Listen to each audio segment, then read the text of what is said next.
everyone. We are playing DreadLore, a new ttrpg that rewards immersive roleplay. And tonight's game is the Red Writ. The Red Writ. In DreadLore, players use their character traits to gain a bit of control over the fiction. If the task is opposed or particularly difficult, they might have to throw down. Throw down. We are Howl, Drizzle, That's it. Andrea Elliott-Johnson, That's me. Daniel Holker. Arbiter tonight, Bill Bunkum. What they say. Tonight's music is done by all lowercase letters. Only the lowercase ones. And Mr. Interrupt? What? Our Patreon peeps are Nostalgic, Natalia Cline, Tim Roberts, and Daniel Holker. And we'd like to thank Couchfire Media for media production. Thank Terrible for whatever they do. And tonight's sponsor is Broccoli. Now, Mr. Arbiter, a brief recap, if you will. My Ember mug. The battery is no more. I need a new one. So, if anybody wants to help a brother out, this will help a brother out for Christmas. Okay. Is it electronic? Shoogie boogie woogie woogie. I've never heard of it. What do you guys want for Christmas? Drizzle. I don't know. Don't you tell me that. Andrea.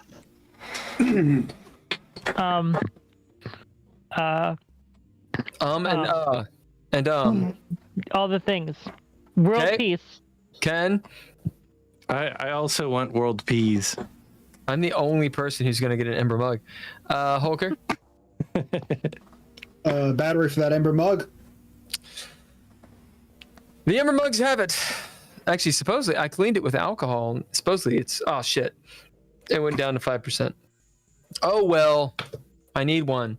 So, the last we left our group of investigators, you guys were in the realm, the dimension, the shadow dimension, called the Gloaming, where all manner of bad things are, including creatures, a.k.a.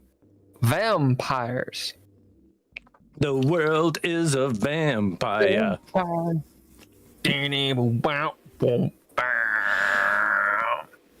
So, there's many kinds of these vampires. You guys met what are called the Shakes. And they said something when you all went into this dark forest and found Nord climbing out of the earth, out of this cave that was actually collapsing, away from the big bad evil guy, Loretta Levon, who's down in the cave in a place that is not collapsing. In the trees, there were these vampires, shadow vampire things, and they all have red eyes, and 4 of them comes down, and they say something right before they do. Does anyone remember what they said? Something. Or were you all too busy spinning cunning? Something like stupid heroes or something like that.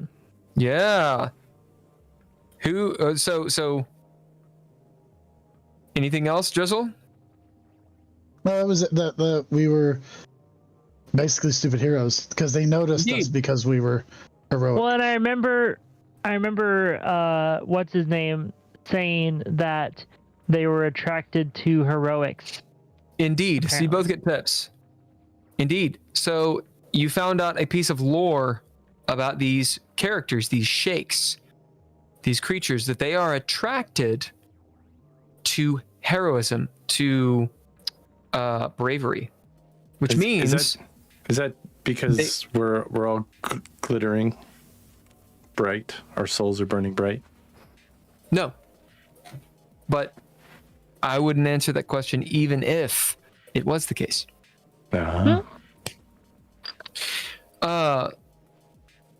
What it is, you realize from them saying that and from talking to this shadow man, fog man person, who has not given you his name, they are attracted to heroism. They would leave cowards alone. Interesting. So, going to what Ken said, that's probably an after-hours discussion or something to talk about in-game. As in to investigate specifically those ideas, because that has to do with the lore, but also very much has to do with your present situation. So that's why I don't want to answer the questions. But that's the right way of thinking. So, for anyone listening, sorry if you're lost. We've been playing this game over a year. The main points are they're in the dark shadow dimension, and down below them in this crevasse that is slowly collapsing and would collapse if it weren't for Nord's magicka, his runic magicka that he's feeding with sanity and blood. Down in there, there's a chamber that has 6 sacrifices, seals of binding, which Nord I don't think counted, and Loretta Levon, the big bad evil guy, who's siphoning off their energy and is doing something. You guys haven't really figured out what she's trying to do. Some things that have been floated around to raise the dead god Lavas, who is, as you look over your shoulder, maybe 100 foot away is a mausoleum covered in runes, clearly the red Writ.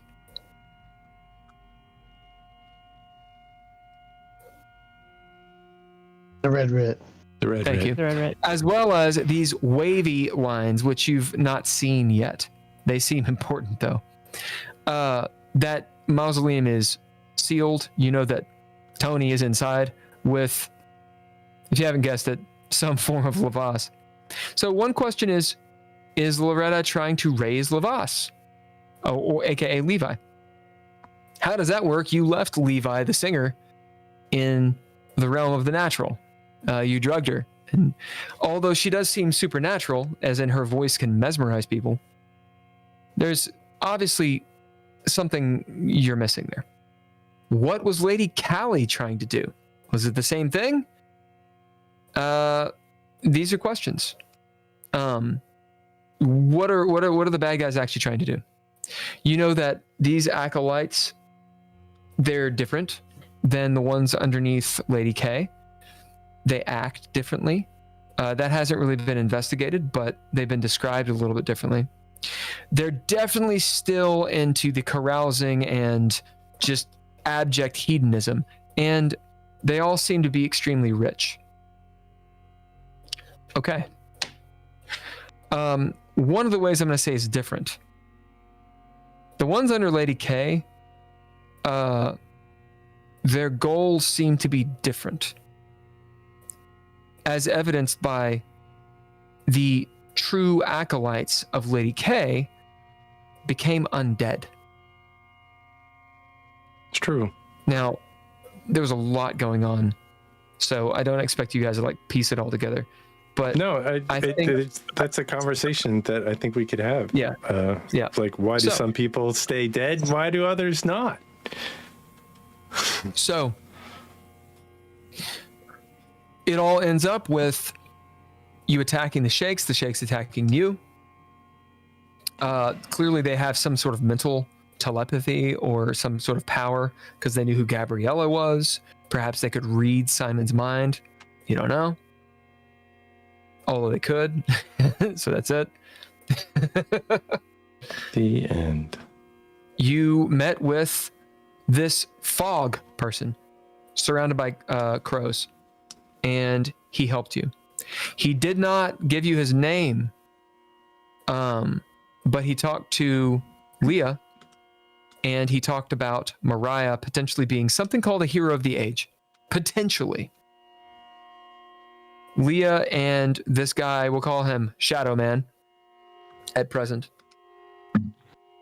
made a tentative alliance where he said, look, we are temporary allies yet to be seen. Leah got the sense that the Shadow Man was not impressed with her devoutness to Erishkigal, but more so that he just wasn't, when it comes to gods, he has a distaste. And when she mentioned that you guys were trying to stop a bunch of people from raising a dead god, he was on board pretty much immediately. And that's where we left you. So, we're in the montage, of course. If you haven't spent your advancements, this is a time that you can do it. If you have any maintenance questions, this is the time you can do it. And the action is on you. I'll put a caveat. Time has passed. Okay? So, since the moments of in the sunken, it wasn't the sunken temple, but in the Gross Point Temple, since you went in there, saw what was going on, and made decisions, and then found yourself in the gloaming, in-game time has passed. So there's moments that stuff has gone down, and you guys have affected things for your own ends in a lot of ways. A lot of ways that are beneficial to you. But I want that point to be there. At this point, what you do, I'm not trying to say you should rush. I'm saying that your decisions will matter. So sometimes it's door A and B, and you can't go through door A if you go through door B. Okay, go. Can we spend advancements to add traits to weapons? Yeah, that's called folding the story. Okay. So you can do it once. So every montage, you can spend as many advancements as you want, but you can't spend it on the same thing. Gotcha, yeah. So you could not add 3 traits to a weapon, but you could add 1. Gotcha. Or you could add 3 traits to 3 different weapons. Okay. Yeah, so folding the story, remember when you do it, that extra die type goes up by 1. Okay. So instead of so for instance, if I did that, instead of being 2d4, it would be 2d6. No, so it's not the damage; it's the extra die. So, for example, you're talking about a gun, right? The crossbow specifically. Crossbow. Okay, so the crossbow, does it have any traits on it? Not currently. Okay, Ken, would you like to explain? Well, it kind of helps you with hitting something. It doesn't do more damage necessarily, but it does help you obtain additional successes. So if you bid the crossbow and it only has like a D4 on it because it doesn't have any, if you bid that as equipment, it would have a D6 instead of a D4. Okay. Or now, however many traits, and each trait you add. The idea being, when it comes down to gaining successes on an attack, anything that goes over the threshold is damage. So it is extra damage, potentially. But it's extra damage by successes, not by the number you roll. So a damage die is whatever you roll, that's how much damage it deals. Mm-hmm. And then any successes over the threshold deals extra damage. Does that make sense, Andrea? Yeah. Okay. So, for instance, now that it has a trait, I would get like an extra D4 onto hit. No. If you bid it. Okay. Yeah. A D6. It starts out at a D4, right? So it would be a D6. Gotcha. Right. Okay. Cool. But you could add that. I'm going to attack them, and then, you throw down, you only get so many. So it's like, well, I'm going to bid my, whatever weapon you have, and then you roll the D6, and that'll give you additional success. Okay. Cool. Gotcha. Perfect. And so the trait, I don't know. I would count it as a trait. I added to it is found in the gloaming. Cool. Yeah. Glomified. Globified.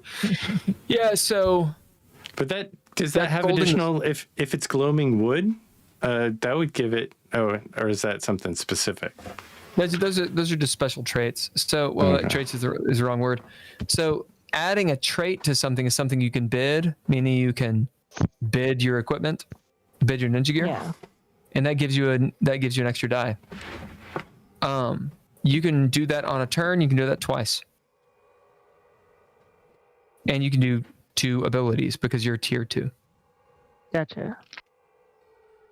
Yeah. All right. But you can't bid the same piece of gear twice. I mean, nobody's tried. If you have, If you have, I mean, I have a couple of, I have an artifact, I think, and it's not an artifact, but I've put a lot of traits into. You got a relic. Or no, it's not a relic. I actually don't know if I have a relic, but I have a lot of near relic. I have a couple of my jacket is near relic, and I think my camera is near relic. So I've never tried to bid it twice in one turn. I usually try to bid the camera and something else. 2 different things? Are you saying that it's possible to use bid the camera twice in one turn?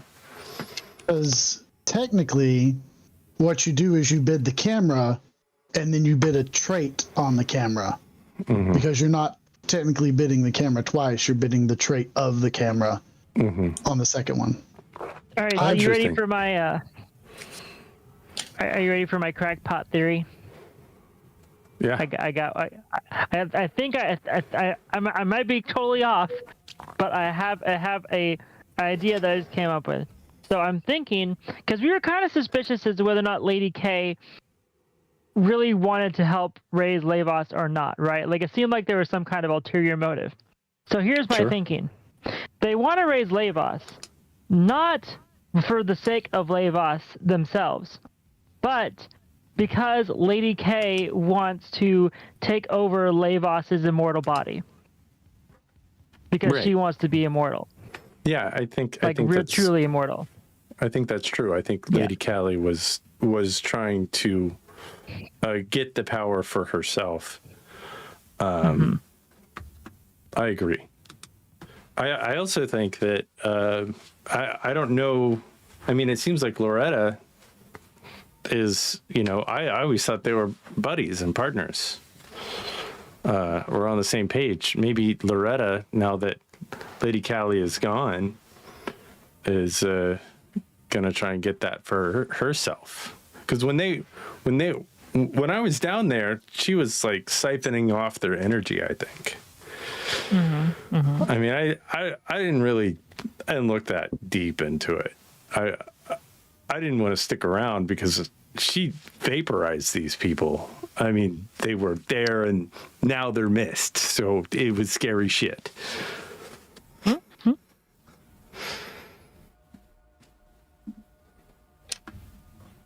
Yosha.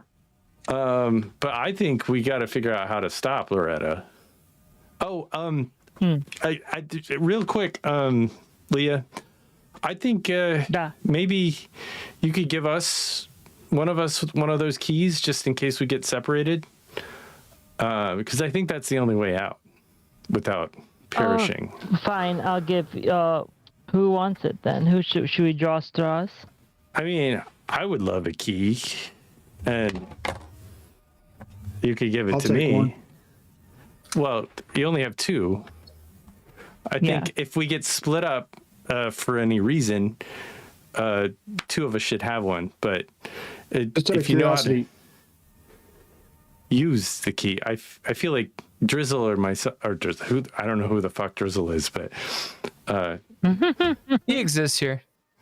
The Drizzle is everywhere. Simon deserves. I think it's Simon or myself because we're both alive. I will give it to Simon, because I think you at least have some means of getting out in the worst case scenario. now, I mean, point of clarification, question. maybe. How are we going to get split up if we're all stuck here and encased in this invisible wall type thing? What's there to split up? I think I hear something, but I'm not sure what it is. That's a good point. What are we gonna do about rescuing Holger? Tony? Yeah, we should rescue Tony. I mean, I think he's fine. Bang on the outside. I think We he's actually have probably no fine. clue what's happened to you at this point. Yeah, no, we're pretty you know, we don't know what's going on with Tony. But I'm sure that should we rescue Tony? Because If we the do, Crowman we'd have to open that door, and I don't know said what's there. opening that door was a bad idea. That's what Crowman said. And that's what I was just saying as well. Okay. I might have an idea, but I think that this little route that I have created to get back to Go ahead, Loretta. You did not see Tony. Tony evidently took a bath in boiling oil, and his skin was basically coming off him. Tony's not Tony anymore. Well, I knew that. I mean, I didn't know about the oil, but yeah, Tony's not Tony. And I look at Leah. Tony's not Tony.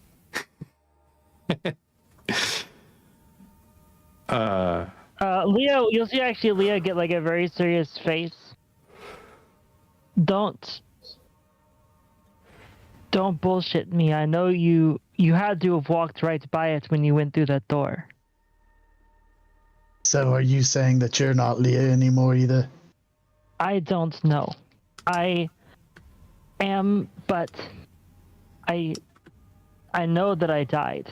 But beyond that, I don't really understand. Do you mind if I take a look at you? I mean, in a plutonic way. I mean, I'm sure that you know. Rebecca snarls.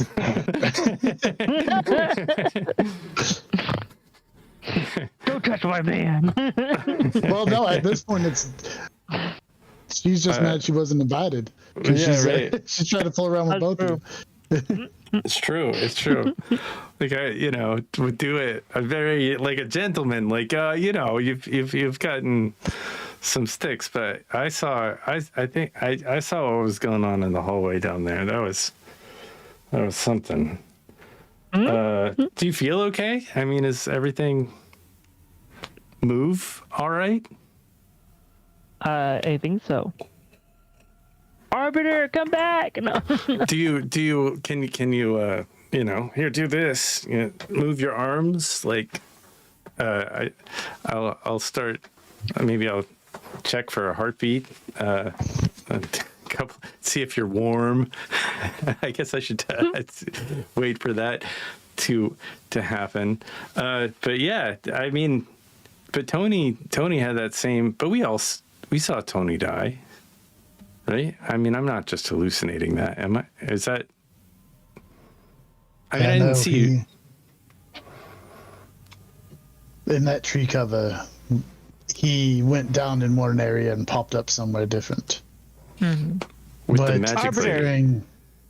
Considering he made Gabriella light up with me earlier. So Nord is checking me over. What does he find? Like when he tries to check my heart. How are you doing it, Nord? I mean, you know, gently. And carefully as to not piss off piss off Rebecca Foster. Yeah, because he doesn't know that Rebecca tried to sex up Leah. Truth. Yeah. If this is the montage, then it's soft role play, meaning that the fiction is by and large up to you all. If you're trying to change things or really discover things that might be hidden from you, then you go into the dread. Well, I was just checking for heartbeat, normal things, temperature. Yeah, she has a heartbeat. Put my hand on her, And do you have any wounds or, anything that, you would share with the hospital if you went in and you were feeling sick? Like anything that's just bleeding? It sounds like Tony was Kentucky Fried, so I don't think Tony and I went through precisely the same process. Or perhaps it has to do with the specific entities that brought us back. Because well, Tony was brought back by Onus. What was her name? Onus. Onus, yeah. But Areshka Gal sent me back. I don't know if that makes a difference or not, but I mean, it's kind of like you're a much nicer version of what happened with Marcus. oh, maybe I don't. But Like I Marcus, I guess. think we killed like 2 or 3 times, and he kept coming back. And maybe you've got like early stages of that. I mean, we don't know how many times Marcus died before he turned into whatever. So what you're saying? Are you saying that I'm going to come back as a freaky crab monster? Well, I maybe don't know not this time or next time, but eventually, when like I in the don't know if future. that was Arishkagel's doing or Levos's doing. Well, Lady Callie wasn't super happy with him. I don't know if any of this is Levos is doing exactly. Maybe I'm wrong, but it seems like these people have mostly their own motives. I agree. But I meant they're working under Levos. Levos is the Dark Dreamer. And that's what we were originally told, that they were trying to bring the Dark Dreamer into this world. Yeah. Now, I would buy that Loretta is trying to bring Levos into this world. I don't think we should actually say that name now that I'm saying it out loud in the gloaming. I think that there's something about like when you're in a place that is sort of beyond like this, if you start saying the name, it kind of attracts them to you. You'll note the Shadow Man. He's sitting there like there's a crow on his shoulder and like several still fluttering through the trees. The crows actually will be like squawking and like squirrels would fight each other, like fighting the shakes that are still up there. As the Shadow Man sits there or stands there, and he'll be like smoking a pipe or something. And Nord, as you say what you just said about names, he kind of like looks up and has that Aragorn moment where like he stokes the pipe, it lights up his face, and the nod he gives you is a confirmation that what you're saying, at least he believes in. And can I spend a narrative point to say that we hear a knocking coming from the door of that temple? Like a pounding on the wall? Yeah. Yep. Okay. So should we? I'm not sure how long this will last. And I look down and I'm concerned that it's not going to last long. This little tunnel way out. I'm concerned about that.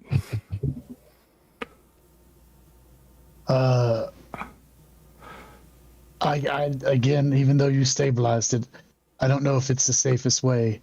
How in the world are we going to get whatever Tony is back? Because he's... Well, how about this? I think I could help you with opening that door over there, but I can't be in 2 places at the same time. Mr.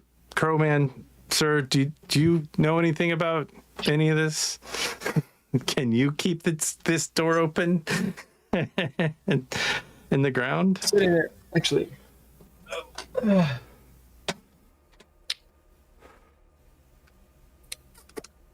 He's sitting there, poking the pipe. As you suggest that, he looks down. I'm not a mage. Well, I'm not a mage either. I just sprinkled some different potions on it to kind of keep it to stay a little longer. I mean, there was very small amounts of magic involved with that. If Tony is alive and Tony is on the other side of the door and it's only Tony, he technically can open the door from the inside. Oh yeah, well, I believe that. It's just you can't open it from the outside, and if it's open, when I noticed when Rebecca and Leah came out, there's like a button that automatically shuts it outside. Oh. Shadowman speaks up. Did he know that? That you could open it from the inside? Probably not. But we can go tell him.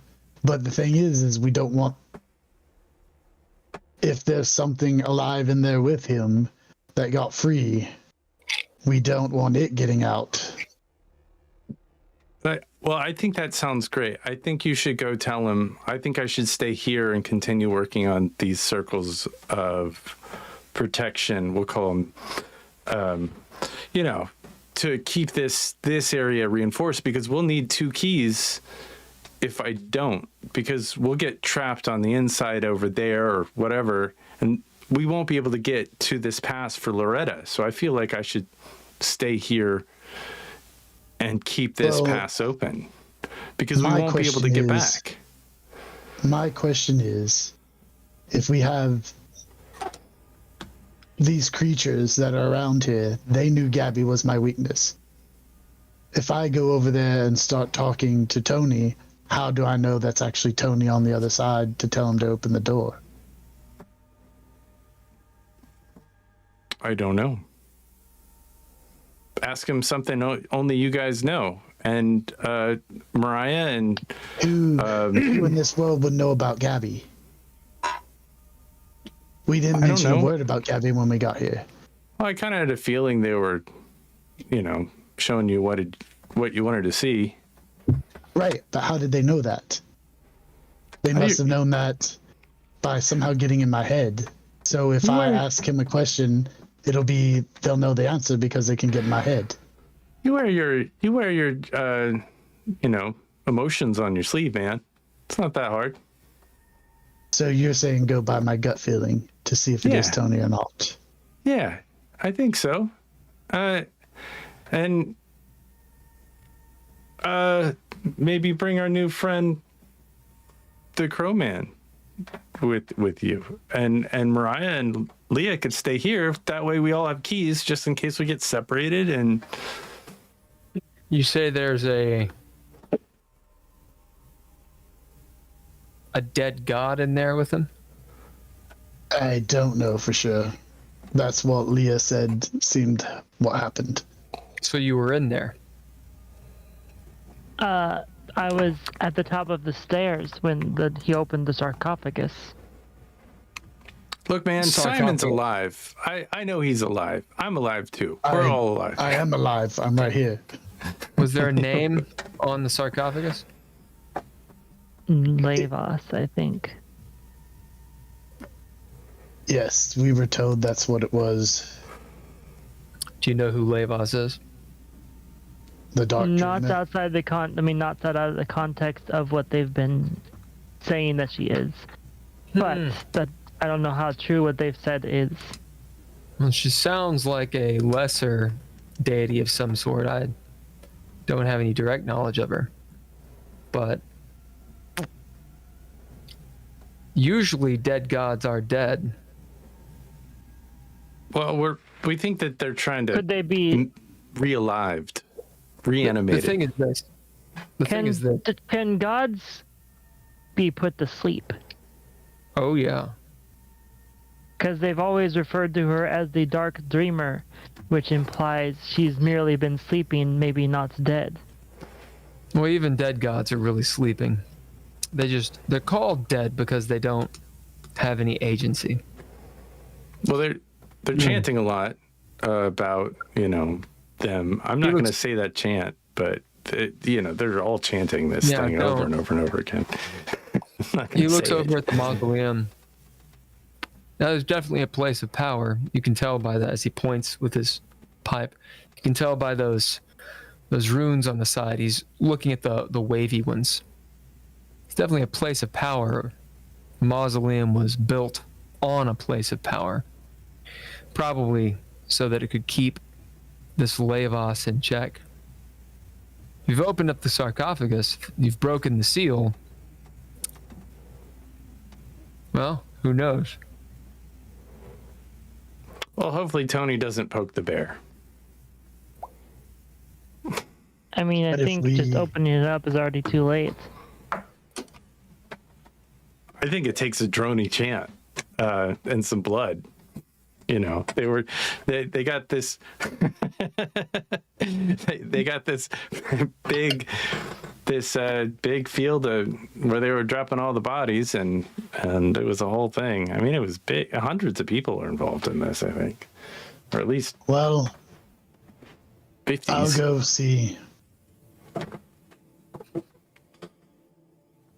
I'll go see.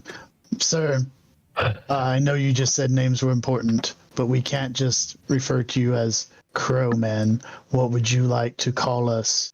And it doesn't have to be your real moniker.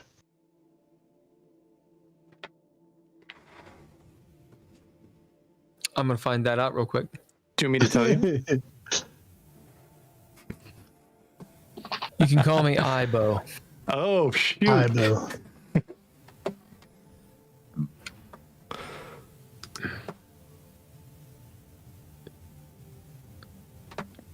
Ibo. It's nice to meet you, and thank you for helping with the shakes. I'm going to go over and see if that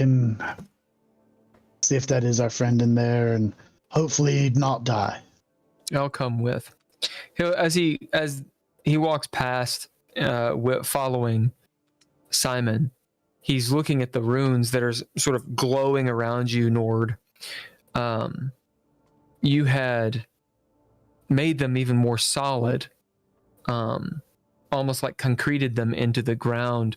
You can tell that the power that was within the runes, as you maintain it, it's pretty solid. It's pretty stable. But if your concentration starts waning, you notice the runes cracking the seals like bad concrete, like duct taping something that's dusty, and it slowly starts peeling away. And you can tell at this point that is due to your lack of control. So it's beyond you at this point to make them permanent. Sure. But as a general guess, if you were to just stop concentrating, it would be a matter of minutes. Guess 5-10 minutes you might have. It's a guess, but it's not like immediate. Like, it doesn't just evaporate. As in, you've stabilized these way more than they should be stable at your control. Well, I think I should stay here because I think this is, if we do it the other way, we'll need both the keys. But if we do it this way, we might be able to save a key for next time. I sure hope there isn't the next time. Leah, where are you going? Leah? Your mic's off. Yeah, I'm going to the crypt. Okay. Oh, well, can I have the key just in case, I don't See, any of you, you're just gonna leave me here by myself. Rebecca can stay with you. Well, yeah, Rebecca and I, but you know, we're both alive here. You know, Leah will kind of roll her eyes and hand him a key. Actually, she'll hand Rebecca a key. You hand the werewolf key. Yeah. well, Rebecca, you gotta stay close, man. You see her, she kind of noses you. Her nose is cold and a little bit wet. And she kind of noses you and moves back and giggles and just taunts you with the key and like swings it around. You know, And every time I kind of step away, I like a little bit of the ground starts to crumble, and I have to go back to it and start drawing more circles. Yep. As you all abandon Nord and you go to the mausoleum. Seeing that the shakes are still in the trees, shaking high up. Oh no. You can still hear them up there, but, and you know, pestered by crows and such, as you all make your way to the mausoleum. Nord, you're sitting there. You're going to need to drop a trait to maintain your concentration.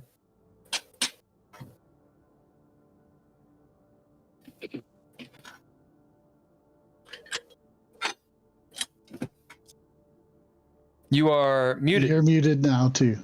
I will bid the scroll of runes, which I have a gross control of now. So it's probably I'm kind of getting cool. the hang of it. The control is irrelevant at this point. It's simply just to maintain concentration. But I see what you're saying. As you bid the knowledge of the runes, and it is a little bit easier for you to. You're redrawing the runes a little bit, the ones that are cracked. You're like, oh, that one has a dot over here and almost like a Chinese character, and you correct them. Yeah. You know what might help, Rebecca? Do you hear any water around here, or liquid, or anything? Are you bidding Rebecca? Yeah, I'll bid Rebecca. You guys cool with him bidding Rebecca and going into the dread? This is fine, I guess. Well, I mean, no, I think.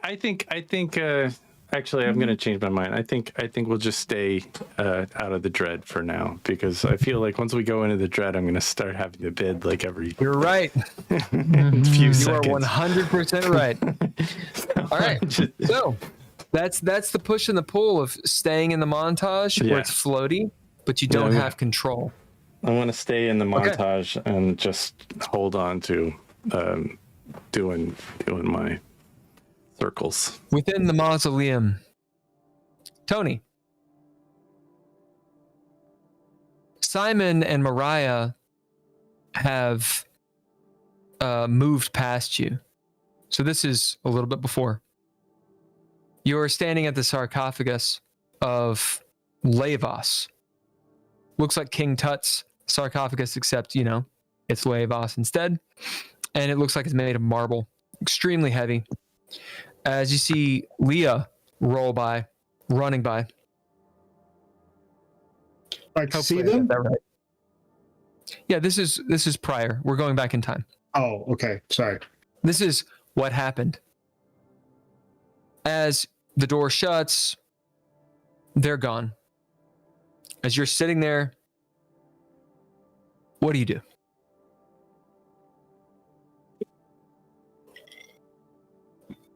If you were Nord, you'd be like, I go back in the temple. I don't open it. I build a big room. I will open it. You can do that. All right. As you crack this seal, a gas shoots out opening this can of tuna that's been here for a few millennia. Well, it doesn't really affect me because I don't breathe. No, you don't. As this green custard gas fills the place,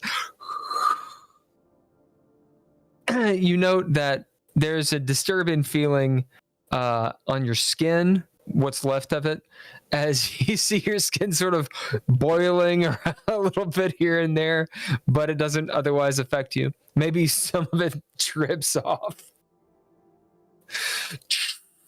I will pick up some of my skin that drips off, and I'll try and put it back on, and just for appearances, right? Yeah. I'm kind of vain. You do. You see in the sarcophagus, I'm assuming you look Yes. within and on the underside of this sarcophagus hood are many runes, all written in long form. Think of Elder Futhark. It's kind of what it looks like. They glow brilliantly blue, almost blinding you. And then all over the sarcophagus, like a red ribbing filled with blood, or filling with blood, the red writ over top of it. The red writ. Thank you. Red Writ. The red writ. All right, everybody gets a pip. Distant screaming, the sounds of people arguing, of fighting, clanging of swords and axes and shields, as you're hearing the spell that was cast and what was happening around the spell. The smell of blood is heavy in the air, which you don't smell, but you can maybe taste it in your mouth. You don't smell it because you're not breathing.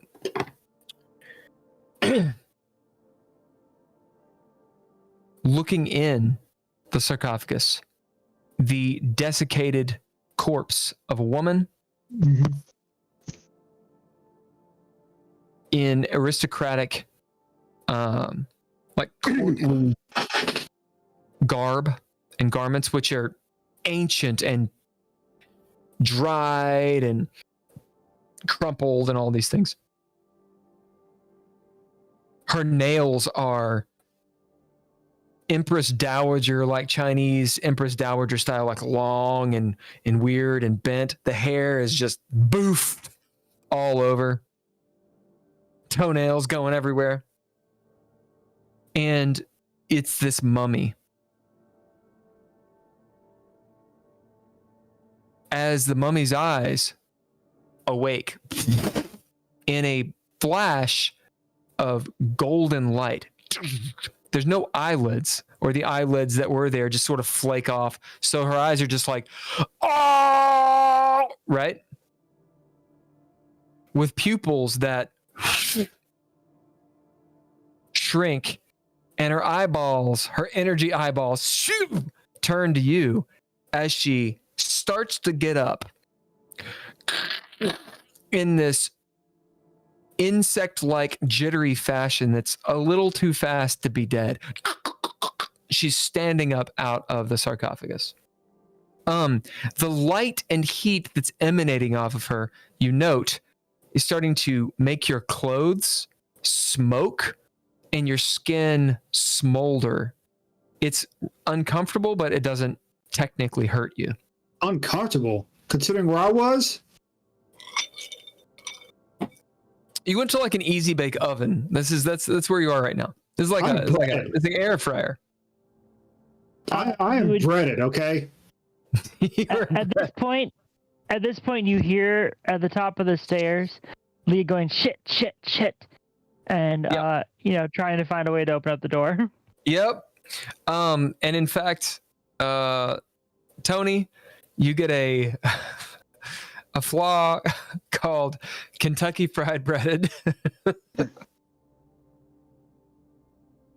As Lavos stands up before you, the sarcophagus cracks in half.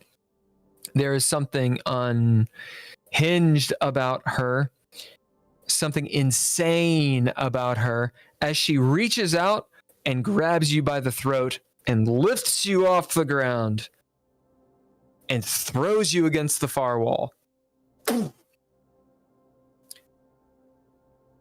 Leah, you see Tony's arm go as he is thrown, bounces off, and lands on the ground. Remember, Tony, you can do cunning and act. As Leah, you run out. Tony, action's on you. Lavos is climbing out of her sarcophagus, walking over to you. You see she stumbles as like part of her ankle like cracks in half. I will spend cunning. Yeah. Yeah. And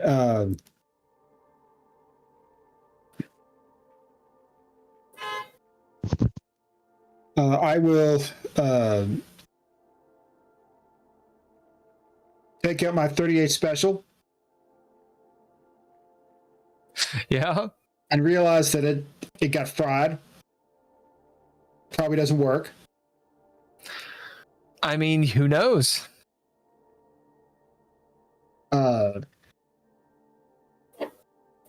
So I will give it a shot. All right. What do you bid? I'm assuming you're not shooting in the air. No, I'm shooting at the mummy.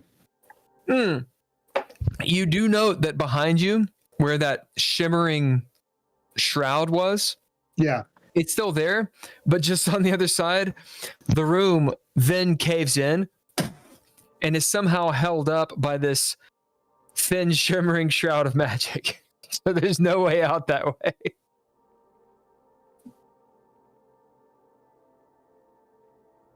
I will bid Mantle of the Chosen. Oh shit, good bid. As you point this gun that's been fried and breaded, we're going to say it's been fried and breaded. Mantle of the Chosen is perfect. Who are you chosen by? Onus. As the gun will work as normal, meaning it does need a chaos die, but it will work. So go ahead and roll that d6. Not a 1. Good. All right, throw down. You are dealing with. Oh. I opened directly to it. A legendarily epic foe, by the way.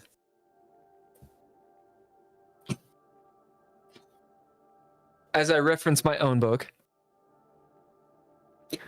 7 damage. Well, how many successes did you get? Oh. Yeah, it's one of those. Keep the 7 damage, but you got to hit her first. Or I should say you have to affect her first.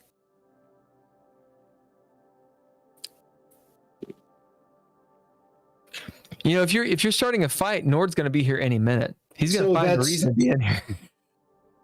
3 successes with a 10. All right. That flare means what, Drizzle? Flare means he recovers one of his traits that he expended. Or proficiencies. A little. I don't know if anybody said, but it is a new scene, so you've got everything back, Tony. Oh yeah. Yep. Sorry. By the way, you can do whatever you want. You can use all the proficiencies, all the ninja gear. You got all of the abilities. This is Nord like seeping into your head. I'm resetting it now.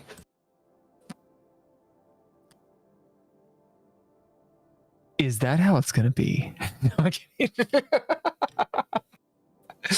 No, good. Good player, good table talk. That's good. Reminding how it works. Okay, so go ahead and throw down. You threw down, you got 3. Are you going to do anything else? She is legendarily epic. Yeah.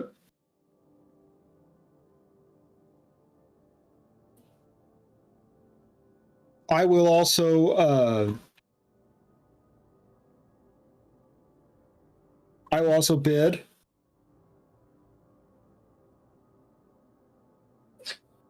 So you bid Mantle of the Chosen Shooter. Yeah. You threw down. You can do abilities, 2 of them. You can do 2 ninja gear. If none of it works, you can drop breath to go to limbo. But I would wait on that. Yeah.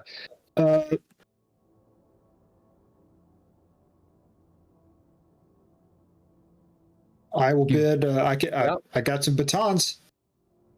I got a baton. Okay. So you're bidding the baton. Yeah. How many traits does it have? It's got none. Okay. So D4. Roll that. Yeah. Nothing. Okay. Remember you have proficiencies. It's all on you. Yeah. I will use my movement proficiency. So does that add a success? Nope. It re-rolls a die. Oh, dang.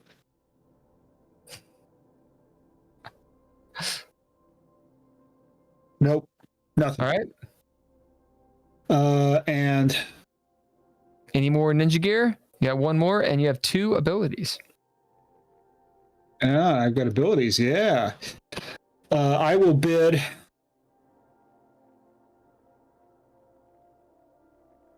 Blended existence. Okay.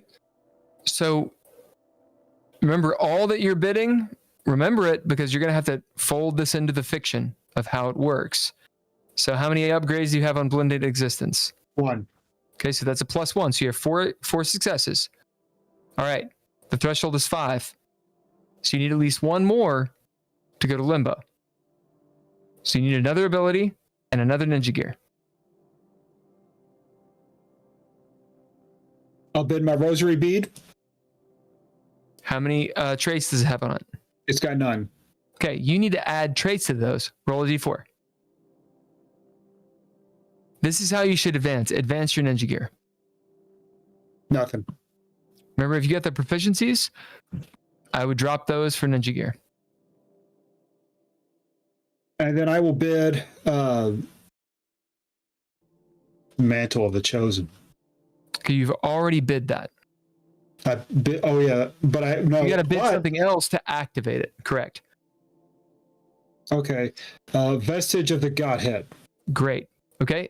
How many upgrades do you have? 1. So you're at 5. You're at limbo. All right. Now, if you want to go to a clean success, do proficiencies to re-roll the dice that have not had successes. Okay. Forget that. Instead of Vestige of the Godhead, because I'm halfway there, I'm going to bid Prayer, which has 2 upgrades. All right. That's what I'm talking about. Clean success at 6 successes. So that means you have a +1. Now, your damage of 7 + 1 is 8. But before we get to do that, Tony, out of all that you have bid, what is the scene that unveils before us?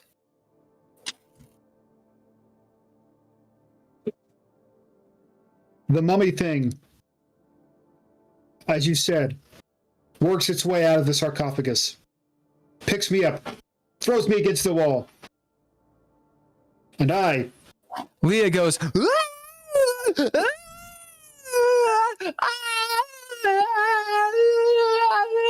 and then finds a way out, right? yeah. Okay. And then I look to my side, and I realize that embedded into my leg, there is my 38. It's embedded up to the thing you spin, right? And so I pull it out. It's like a natural holster, but it's like a wound. Yep, but you remember your baton and all these other things. Yeah. Okay. And my baton, it didn't fall. It didn't fall off of me. You want to know why? Because it was fried to me. Stuck to me. Right? And so I ripped that thing off. And it's got some of my skin on it. And I use my baton, I hold it up with one hand to steady the gun with the other. So I can get that mummy thing's head in my sight. And you But I'm pray? still not done. No, indeed. Because as I'm doing it, stop for a second. And I pray to Onus. Say, Onus, I don't think you want this for me. I did something for you. So help me out so that I may do more for you. Boom! Boom. As you shoot. Dealing a total of 8 damage. Is that right, Drizzle? Yeah. Yep.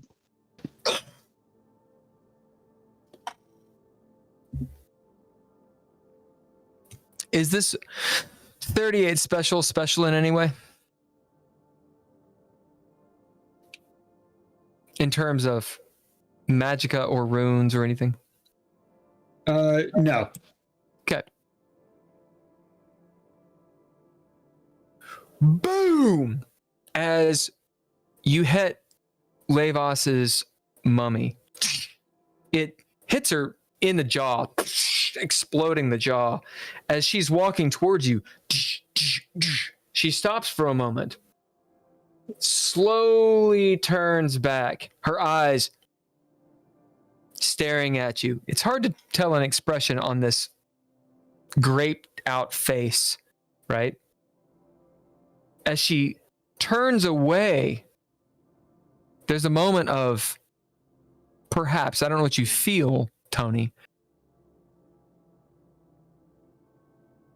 I can't believe she's turning away. Maybe my prayer is answered. Perhaps luck of the draw, who knows? She turns away and you see her like bending down to pick up her mandible. Like she's searching for it.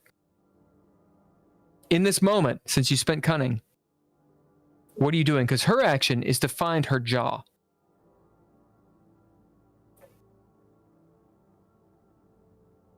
Let me describe the scene really quick. To your right is this wall. It's a magic wall. Beyond it, you can see that the room has collapsed. You could potentially go through it and try to climb over top the debris. Maybe. Although you know that exiting that wall burns you alive. So maybe not a great idea. In front of you is Onus, is Levos, turned around, looking for her mandible. To the left, like just over your shoulder, as you've picked yourself up, is a stairway where Leah went and the doorway to exit the mausoleum. What do you do? I'm going to go out the stairs. You do. You get to the door. What do you do? I open it. As you attempt to open it, do you push or pull? Push. As you push, you see runes. New runes! Just woke up Levos runes. They close the door, sealing it. As you start... Down below, you hear the shuffling and the grunting of an angry mummy. Outside, the rest of you, Sans, Rebecca, and Nord, get to the mausoleum door, hearing... Tony, what are you saying? Goddamn runes. Someone open this thing up. Hey, as we walk up, I'll point out and see This right here, this is the pressure plate that automatically shuts the door. I noticed it when you came running out, Leah. You see Ibo look down. Good eye. Good eye. He kind of like points.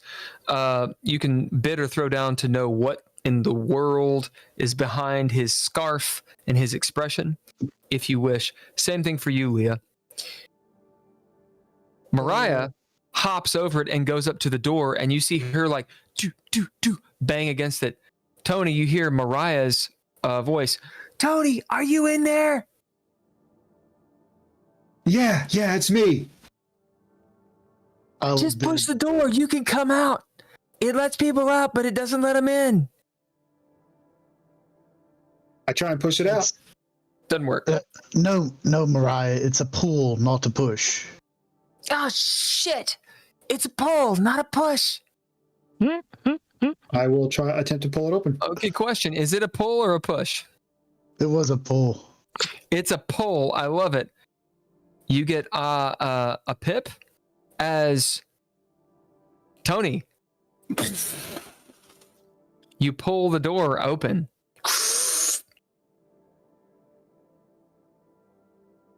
And I get out. Hilarious.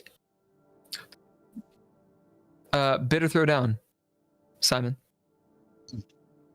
Oh, sorry. I bid cop. He is impressed.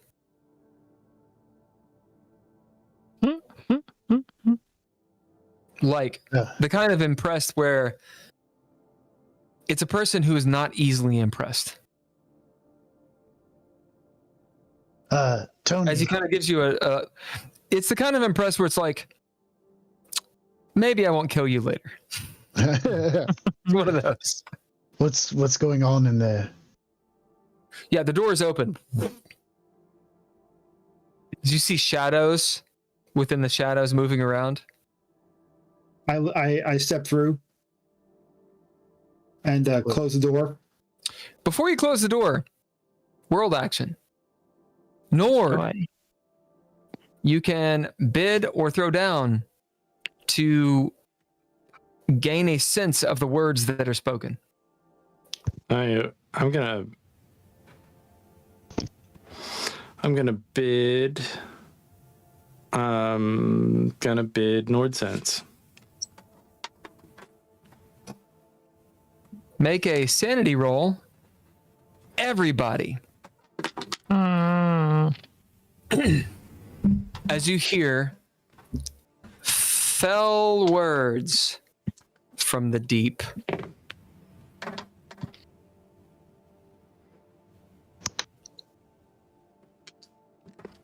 So threshold on this is, we're going to say 3.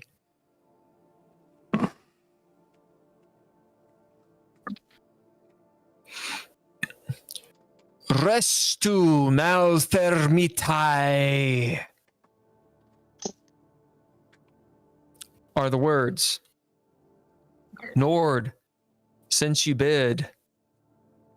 Restu means remain. Malthermitai means open. Thermi meaning to firm, to close. Malfirm meaning not closed. Open. Remain open. As you hear this word, all the runes alight. You see some of the red writ burst off. Thank you.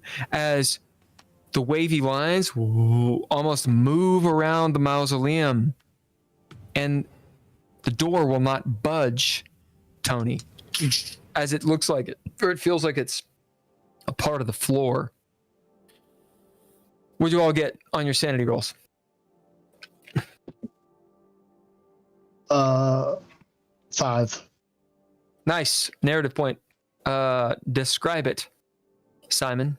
I start to hear the words, and I'm just like, I do like the Detective Tinnitus from too many gunshots, and I'm like, can't make it out.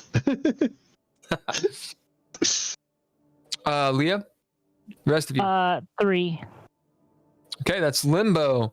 Leah, describe what this is. How is she not going insane? Leah notices that she doesn't understand the words. She kind of gets a feel for their meaning and kind of has like an oh shit moment, particularly when she realizes that the door is not closing like it normally should. So And what does that she's look less like? focused. To all So of them.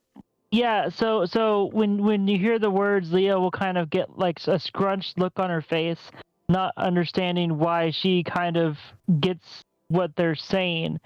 And then as soon as those runes start, alighting on the on the tomb, her skin will actually go a little paler. Yeah. I love it. Nord? Is this magic? Oh, yeah. 5. So, narrative point? So, describe it. I hear the words and I pee a little because it's scary. And I Do you look wanna know at what they are? Rebecca. Yeah, no, I know what they are. You said remain open. Do you want to know what scroll they are, though? I presume it scrolls the void. Or biomancy. One of the two. Nope. It's then it must be like, what is it, Earth and Aegis? What is it? Aegis and Aegis? Or it could be. You're just don't know naming what they all are. the scrolls. Yeah. Which I appreciate. I do appreciate it. Nord, you want to know or not? I do want to know. I would like to know what they are. Okay, you have got a narrative point. You can know I would if you like want to to use the narrative point for that. I would like to spend a narrative point because I've been studying throughout this entire campaign runes Gotta have to do with this. Go on. and circles, and I've been reading in Grimob's book and really any literature I can get a handle on. Certainly about Levas, and searching just through pages and pages and pages. Not even paying a whole lot of attention. So it just and I have Child of the World. I know 5 languages. You don't have to do anything else. Yeah. What do you want? I just want to know what kind of magic is it? Okay. With that narrative point, you can know. Mm-hmm. So, words of power. Oh shit. Well, fuck me. Can I spend cunning? After the world action, yes. Okay. Or this is the world action, and that would be an apt response. As Nord, your butthole tingles. You pee a little as you hear the words of creation, Yeah. as in godly language. Tony, you also have to drop sanity, so what did you roll? I got a 3, but with flair. Nice. So you get your flair, which is what flair does. Do you remember? Mm-hmm. I recover an ability. Nice. Well, you recover a trait or a proficiency. It's up to you. Oh. Any trait you've spent, any proficiency you've spent, you choose one. Going to limbo. Tony, describe how you deal with hearing the words of God.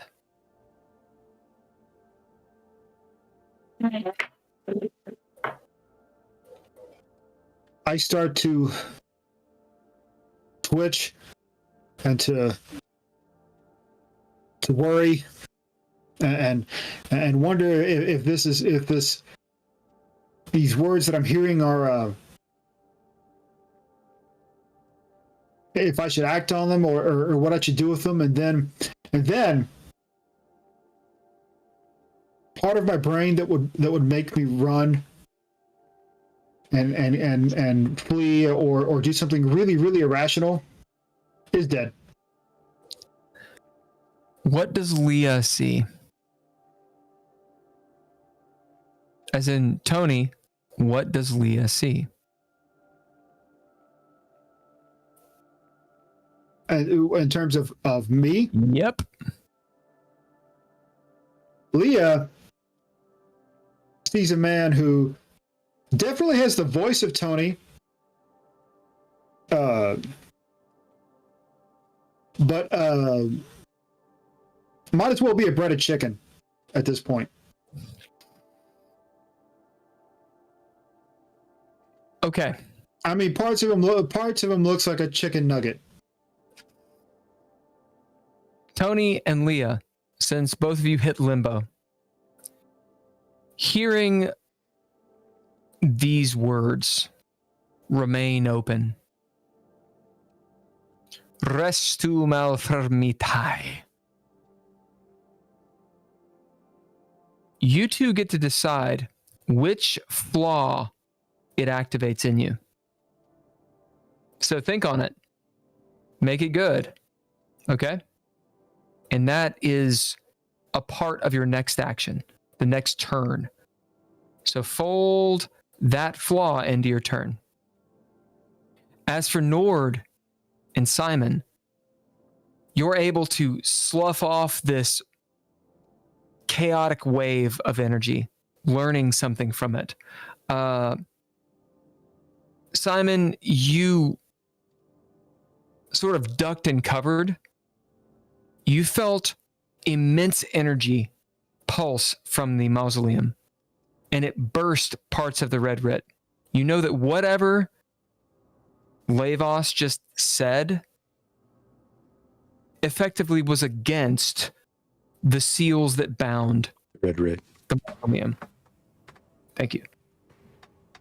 So you didn't hear the words, but you know that it was definitely against it because you're standing right there. Okay.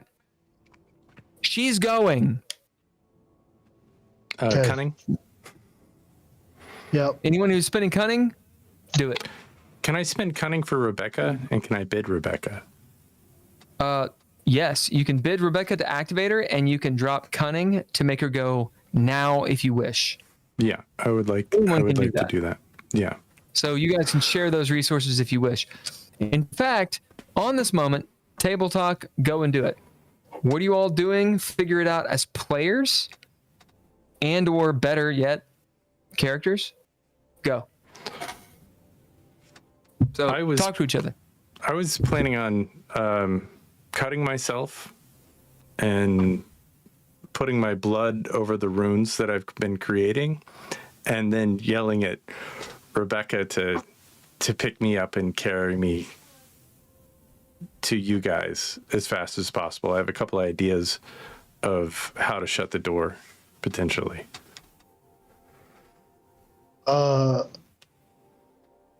Simon, this is probably a wasted cunning, but Simon's going to try and step on the pad and see if the mechanics of the door will still work. Smart. Because I mean, it's the magic against the runes, but that's his first thought. I mean, if I may change it, or it may be the next thing would be to run and go down the hole. Yeah, I think staying outside is a good idea, but no, I mean your hole. Oh yeah, well, I mean, I think that's a good idea, but I think if Levos gets out in the gloaming, I think we're all kind of fucked. I think that's a real bad. If we can keep them sealed in, you know, that's just, we just basically opened up a can of fucking terror. Leah? Fine, it's all fine. Leah will go and she'll start trying to push on the door to try and close it. Pull. Or pull on the door, yeah, I guess. I'm gonna change what Simon's gonna do.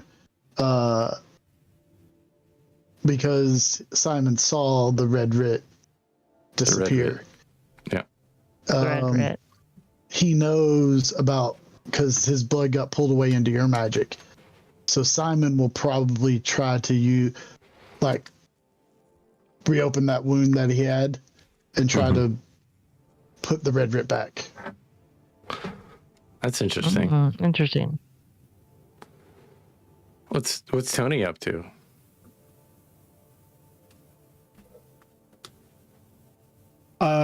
One of my flaws is going to go off. Yeah. Yeah, exciting. so I'm not going to be doing much this round. Well, you can still do something. It just has to be. Well, are you doing the cunning or no? No. Okay. Yeah, it's probably maybe that's just for the best. It's a Well, you can flaw. do whatever you want. You Yeah, just it's true. You can do it just cunning. has You to have all the be- cunning in the world. Well, no. I mean, like even you don't have to let the flaw just do it. It's Yeah. whatever you want to do is just altered by the flaw. So it has to have part of that in it. That's definitely fair. Yeah, so I will spend cunning to say there is a giant jawless mummy in there. It's really angry, probably gonna come looking for me. And since my flaw is vertigo, I'm saying this as I'm trying to stand up but not really succeeding. All I right. think that's brilliant. You all dropped cunning. I'm assuming Leah didn't say anything, right? Anything? What? Oh yeah, Leah said she was Oh, she going did. to pull the door shut. Awesome. Okay, so you all tell me who dropped cunning. Go. I'm gonna drop cunning for myself and Rebecca Foster, and I'm gonna pull out my dirk really quick. I'm gonna cut my hand across the top and drip some blood over the runes and say, Rebecca, you need to take me over there to those guys right fucking now. Roll a d6 drips. chaos die. Yeah. Drip some blood on there. And All the chaos. so hopefully that'll keep this portal open for a little get bit it. longer. I get it. That is a 2. Awesome. Describe it. Well, I'm just kind of drawing and I'm kind of tripping out a little bit and having a good old time and maybe making little noises, ooh, ooh, ooh, with it, something like 70s, maybe a little disco. Just because I disco's alive at Nor, baby. I don't care what anybody says. And then I hear this remain open and it's words of power and it's something that, Nord wants desperately to have, but knows that is probably a bad idea on every level through his core because it's unfettered power. And he's like, oh, fuck, we need to go. And do I need to bid to see if what my No. what? Why would you? Okay, I don't know. You already bid, yeah? Yeah, To do the action for the blood, right? yeah. What did you But bid for that? I didn't throw. I bid my dirk. Oh, you bid your dirk. Yeah, perfectly fine. All right. So as that happens, she picks you up and carries you.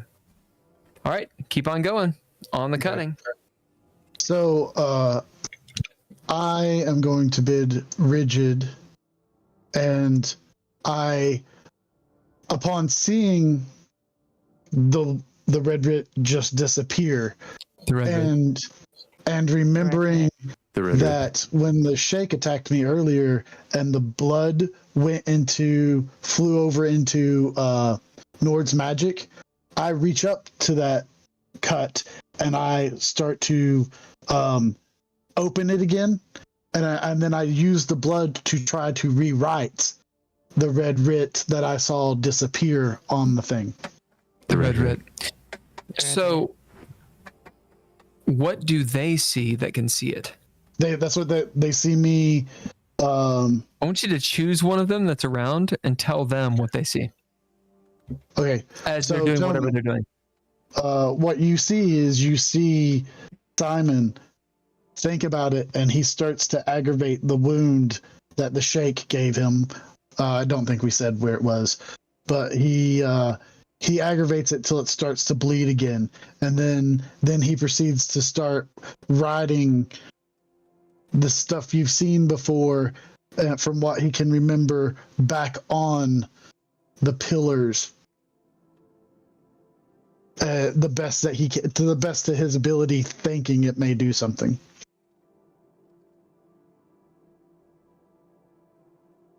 I love it. And what are you bidding? Rigid, because I'm literally opening up a wound, so I'm trying to be tough. And you're writing runes. Yes, in blood, because that's what I saw. Okay. That's what, yeah. Nord, you start to round the corner. We'll figure out if Nord sees you doing this or not. That'll be up in the air. Simon, roll a chaos die, D6. Anyone else with cunning? Go. So I spend a cunning to go to the door and start trying to pull it closed. And I will bid probably I'll bid soldier for that one. Okay. Leah rolling up to the door, putting your foot on the wall, trying to wrench it closed. You see coming up the stair the horror of Levos. Of Levos's immortality moving up, hair just decrepit, fallen off in patches as it moves in shambling corpse, mummified steps. Lidless golden eyes staring out, glowing, a heat radiating off, burning your skin, not dealing damage yet. The door will not budge. It is a part of the mausoleum. How do you break it free if you even possibly can? Leah, as soon as she notices that, she's pulling with all she can and the door's not moving, she actually decides to change tact, and starts fumbling, like as she's watching this, this mummified corpse walking up the stairs. She actually starts fumbling on her belt and grabs one of her grenades. Yep, you have the grenade. Yep, and pulls the pin, and tosses it, sort of rolls it down the stairs towards Levos, and and rounds the corner of the door frame. Okay, we'll find out what happens here in a second. Yeah. Go ahead and roll damage, though. We never actually really established what the damage was on that. On a grenade, it'd be 3d6 plus 1. Okay. Anyone else with cunning? Yeah, so my flaw is vertigo, and I will start to warn them of the horror that I shot in the face. But as I do that, I just fall, like on my side, and I can't get up for a minute. Where are you? Probably a bit behind Leia. So within the door jam, or on the steps, or where? Behind the, but you fall down and roll down the steps towards Levos. What? No, I'm up beyond the door. Okay, so you're on the outside. As you fall down, and that happens, you have a turn. Yes, you fall down, but when you take a turn like this and you're dropping cunning, you have to affect the fiction. So you've told them stuff. True. How are you changing the fiction?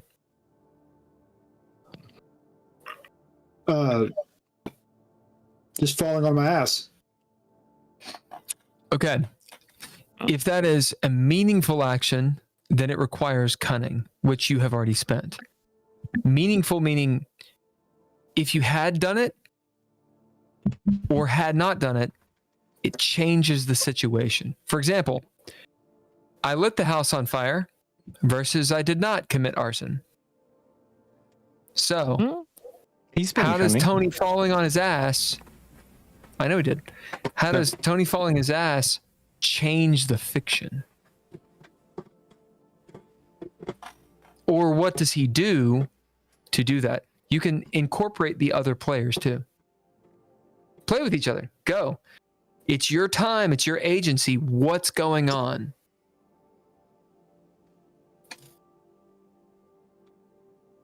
By telling them of the horror that awaits, I'm changing the fiction. Fair enough.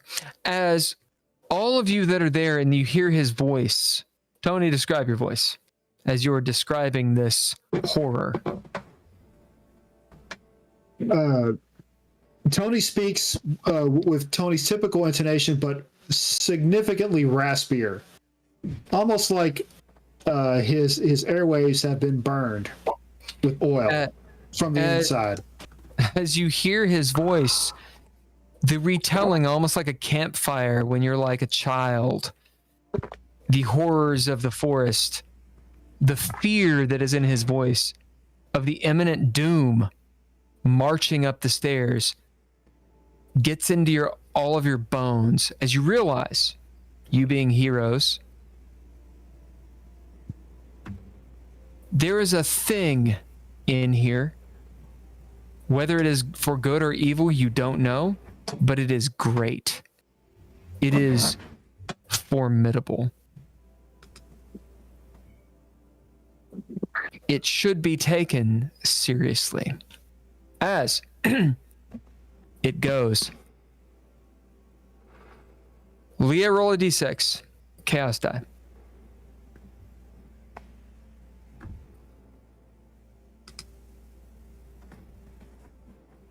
Four. Boom! There's an explosion. Gets a +1 damage. What'd you roll total? 10. As the mausoleum shakes a little bit, the runes flare. Nord, you're rushed around with Rebecca.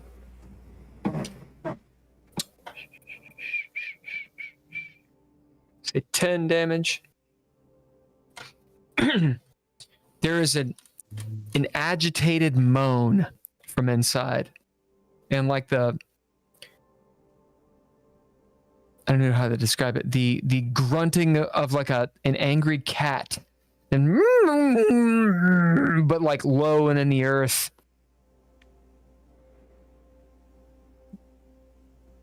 Of anger. As Leah, you duck out. You notice Tony down on the ground, shaking, looking around. Nord being carried by Rebecca around. He's like holding his wrist that's bleeding. You see Simon holding his neck, bleeding, riding on the side. Nord, did you roll that chaos die? Yeah, I got it too. Okay. As you come around the corner, you see Simon riding the red Writ. The red. The red Writ. With his blood on the side. Simon. I know I'm going roll heavy, but it's dramatic.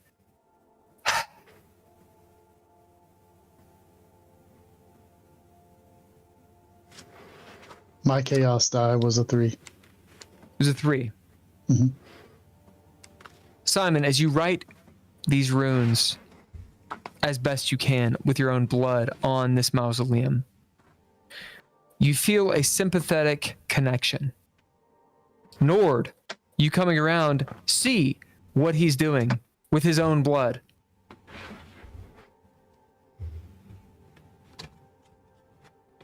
You know, Nord, he is not bound to this thing, but there is power in what he's doing. Sure.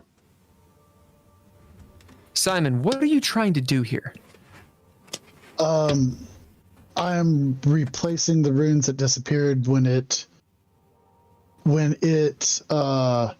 spoke its words to keep the door open. So I think that if I replace them, it will let the door shut. Simon, how is it that you know you can't do this? Or how is it that Simon is able to do this with your bid? And remember, Nord is there, so you guys can play off each other. As Nord is coming up, I'm literally going, I don't know if this is what I'm supposed to do. These were here and they disappeared, and I'm trying to put them back. I see. I think I can help. Super smart there, buddy. It looks like this is what, and I know my blood helped in your thing earlier. Yeah, bless your heart. I mean, yeah, totally. That's really good. You know, keep doing that. Quit telling me good boy, and let me know if I'm doing it correct or not. Well, you just need a little boop, just a little more, just a little nudge. I mean, I think we can use this. We can use it. And quit talking and let's get this done. I don't know how to do it any other way than bidding. The antagonists go. I love this. Good. Both of you get narrative points. I'm gonna say. Remember, that, you can only have 5. Yeah. I only have 3. I'll have to use some. Or 4 now. I'm gonna say that spend a narrative point that I look at Simon and I'm just like, well, he's doing a pretty good job. He's clearly paying attention. Okay. That allows Simon, in the event you want, you could take a scroll or up your magicka, or whatever Nord is benefiting you. Well, it's kind of knowledge, whatever circle of protection. It's similar to what Gabby had. Yeah. It's like we've experienced this over and over again. Yeah, circle of runes. Scroll of runes. Technically a ninja it's an amount. It's an ability. It's an ability. Okay.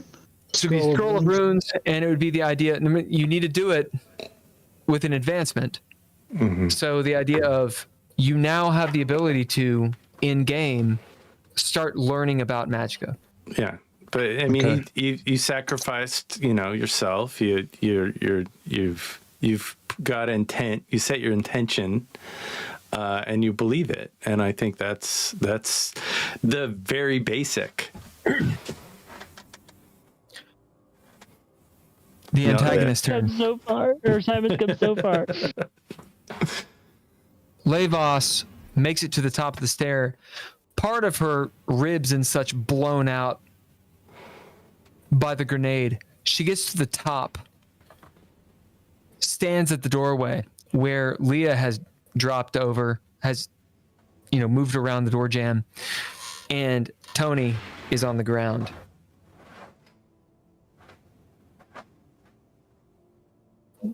For a moment, her hand on the door holding it, her other hand on the door jamb, she steps out into the light, quotes, of the gloaming. Looking out for a moment, all of you who are looking, I'm looking. Or better yet, who is not looking? Raise your hand. I am focused on doing this. Does she make noise to draw my attention? Yeah, she's a mummy. Well, I think I think you're probably focusing. I'm going to say this for Simon. I think if you're believing this scroll of runes, you're looking at the scroll of runes. You're not looking at her. You're doing a thing. You made a choice. Yeah. I don't think you're looking away. Well, because that's what I was going to do. I was going to say that I was focused on that. Great.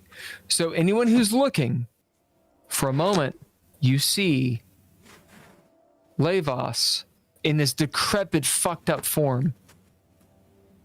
In the weird violet light, you see Levi like 1990s style, like Total Recall. If you haven't seen that movie, you totally see it again. That claymation like move over her face as you see that is who she is. As she looks up at the light, she's got eyelids and everything. And with the eyelids and with the golden light in her eyes, she looks like a god. In a moment, you see her dress like a pharaoh's helm. The dress is in full color. She's standing there. She's seen Bram Stoker's Dracula and the gold gown he's wearing. She's standing there in this regal topaz and what's Azraelian? No, not Azraelian. Amethyst. That's purple. I'm thinking of something blue. What's something blue, Andrea? Azure. Azure gems and such, and golds and silvers as she's standing there in this opulent moment. Yeah, Azure rays Taken of light. aback. Huh? Oh, Azure rays of light. Do.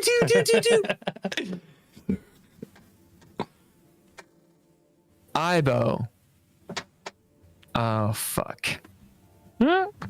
Behind you. As you see him taking great concentration as he pulls out an arrow very slowly. It's going to take several rounds. Who knows?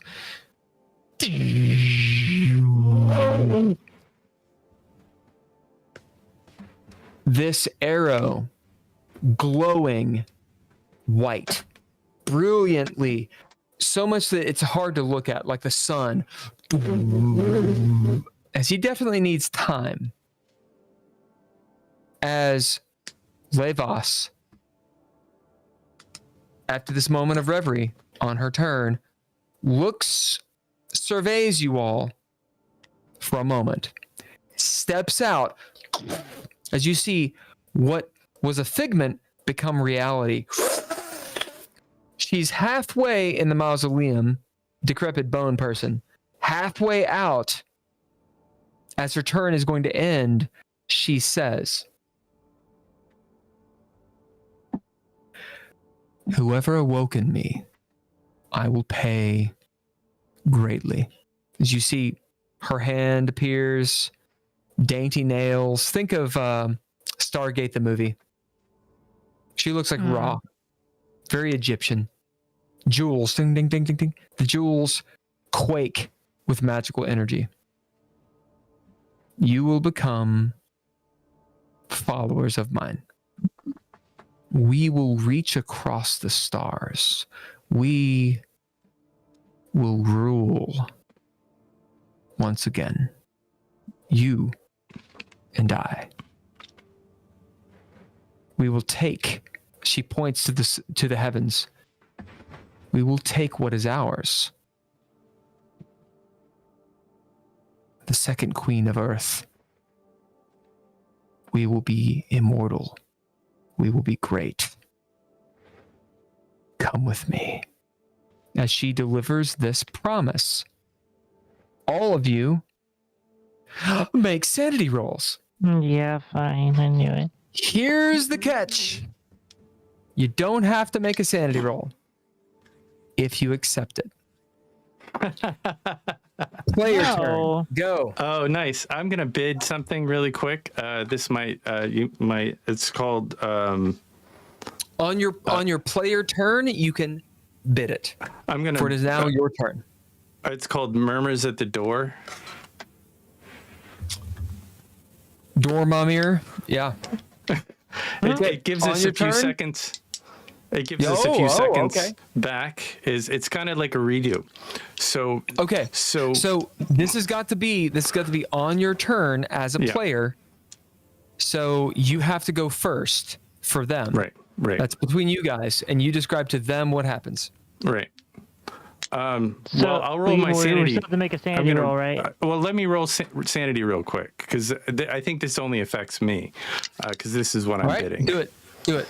So right now I've got 5 5. I rolled 5 for my sanity. Okay, so don't take the turn yet. Everybody roll sanity first. And I could actually make that higher if I think I need to, but It should be as high as possible. oh, is it high as possible? Is that what we're doing? All right, that's funny. Yeah, All right. she's legendarily epic. Right, I got you. Oh shit! I am throwing down some shit. Oh shit! Well, that was bad, but I'm gonna do that again.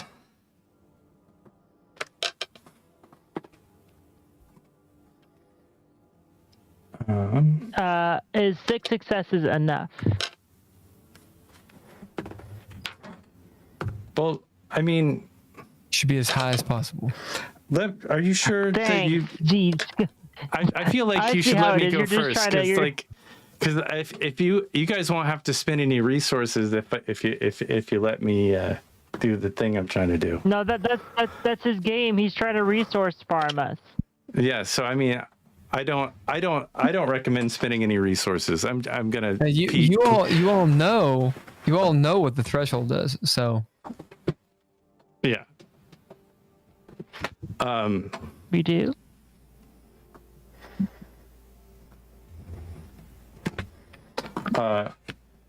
The threshold is 0. Because I'm gonna do something.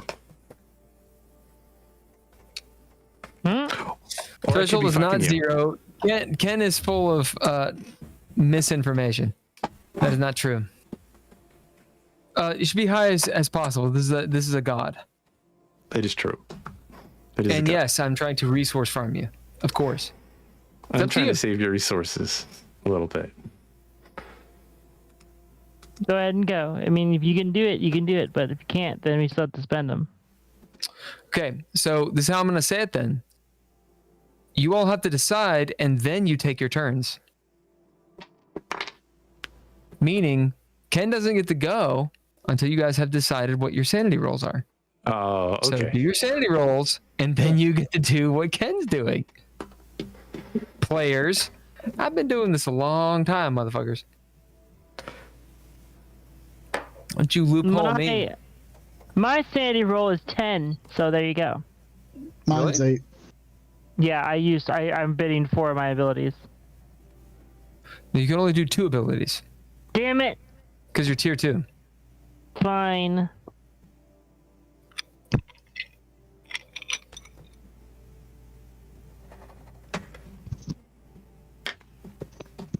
Well, then it's gonna be 8. Okay. So we delve into the mechanics of the game, which is great. I love this point. Levos says what she says in cinematic fashion. What I want to know from all of you, before you start trying to undo what she's doing, what is your sanity? And this is the purpose of this.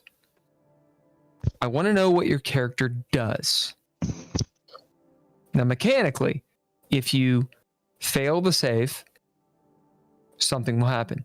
If you beat the save, something will happen. I want to know what you do. So you tell me. Go. Mine is 8. You see, as she's saying this stuff, Simon starts moving faster because he's trying to get this done as quick as possible to try and fix what she broke. Keep going.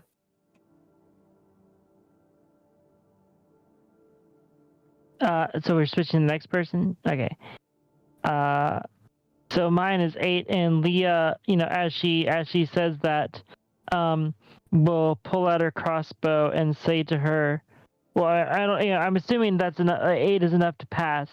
So Leah will essentially say to her, fine. Anyway, Leah will say to her, that's nice, but one god is enough for me. And I'm already chosen by Ereshka Gal. Okay. My sanity is at a 2. And I failed. What do you say? What do you choose? What do you do? That's the point. It's not about the numbers. The numbers are not about what you do. The numbers are about what happens to you. I'm talking about what you do. Yeah. I wake up, or I stand up. I say, yeah. Yeah, I'll do what you want. I'll do what Onus wants. Yeah. I got this. Yeah. Okay. Mm. Lord. I'm going to use my ability Counterpoint to activate my other ability, Murmurs at the Door, to give me 2 to 4 seconds back, of time.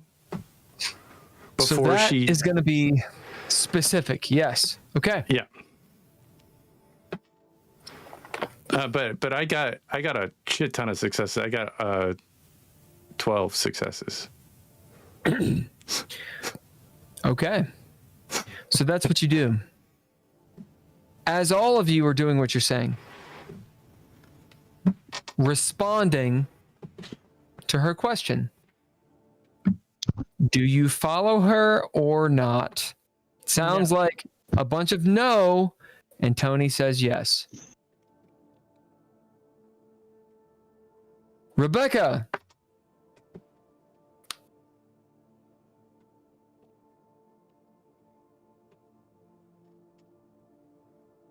D12. Who's going to roll it?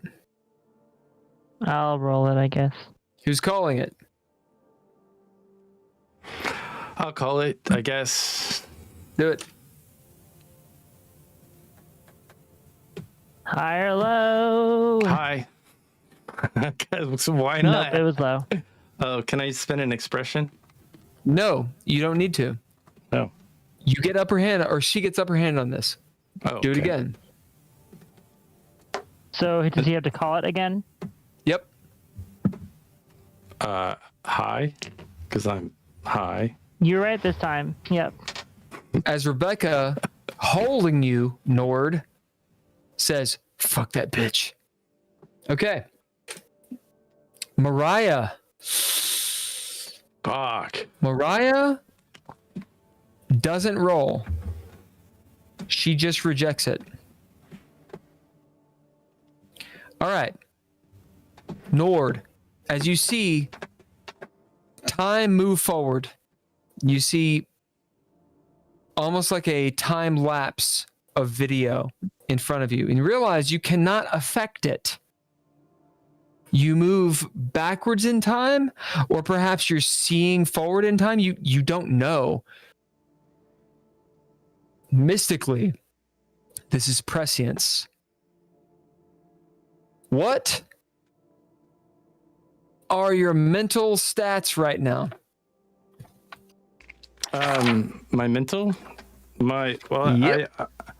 I have. I know it comes with a detriment. I know. My mind is a 5, And your wits. and my wits is a 4. Okay. After this, they go down 1. Okay. Both of them. Right. As this moment of prescience, what are you doing? Well, basically, being So high. none of that has happened yet, according to you. Being high most of the time does allow some benefits for the astronomer. I am looking at so many. I just cut myself in a big fucking way. There are these fleeting glimpses of the near future, and you know how I was like, oh fuck, oh fuck, oh fuck. At one point, I realized that I was not gonna fucking make it. Like we were, like. Levos was just to walk through the threshold and all hell, and it was beyond anything that we could even pretend to want to do. That we were on a level of loss, and that this would be the end of who we are as we knew who we were. And this is kind of I'm having this short little conversation, and I pull out this ring, and I'm looking at this ring. It's Levi's ring, and I look at Rebecca Foster. I'm like, this ring is bad. She's everyone else is in. We're running. No, we're not running. We're running towards. Nope. She's done. You have prescience. Right. Everyone else is in the moment. You are outside of the moment. Right. And I pull out the ring, Sure. and I throw it down the stairs. And it bounces down the stairs, and I want to spend a narrative point that it just ting, ting, ting, and then it hits the wall, and then it bounces down, ting, ting, ting, and it's like rolling and rolling towards. What's your goal? Towards. I want the ring to get to go as deep into the. What's your goal? It's Levi's ring. She cares about the ring. I know what it is. What's your goal? I want Levi to go back into it. I was gonna have this whole moment, but I guess I can't do that. No, I want you to have the moment. I just want to know your goal so that we can know what's going on. My goal is the shiny, so we don't go shiny. Down The shiny that. Yeah, the Levi's. She sees the ring kind of bouncing down, so she doesn't walk out as fast. The goal is to delay her from walking out the door.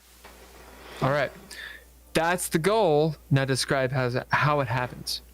Well, I pull out the ring, and I look at it, and I look at Rebecca, and I was like, I don't know where we're going, but some bad shit's about to happen. Would you throw this ring as deep into that temple as you can through the door, and I'll get you a ring, like a real one, if that's something that you're ever interested in, or not. But just do this for me and whatever you need. All right, mechanically, no, she cannot act because you're the one who has prescience. Okay. However, because it's funny, sure. As in the moment, she throws it. Okay. And this is just before we turn the corner and arrive. So the goal is to have Levas walking up the stairs, super angry, do that roundy roar, and all of a sudden there's this little tinky little ring, ting, ting, ting, bouncing around her and just past her and through down the stairs. Give us an extra moment. So, all of you, in this moment, Levas comes out. She says her proclamation. Join me or not. What do you all say? I say what I said, which is, I'm good. One god is enough for me, and I already have Areshka Gal. Keep going. Not today.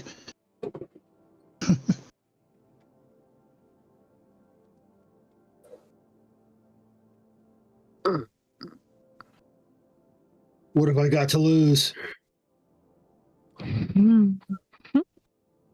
Yeah. Yeah, I'll do it. And they'll also serve Onus. And Nord, what do you say? You lost something there. You think you should get it? As you see her turn, ding, ding, ding, as Rebecca Foster has thrown this ring and doesn't quite know why. Ereshkigal, in the world looming over, you hear Ereshkagel, Ereshkagel, Oh, fuck. Ereshkagel. You see Levos almost pushed down by the name. Looking around, she hears the ring. My ring. She turns back, moves into the mausoleum. You see her go behind and down the stairs. And those of you that are close hear someone falling down the stairs.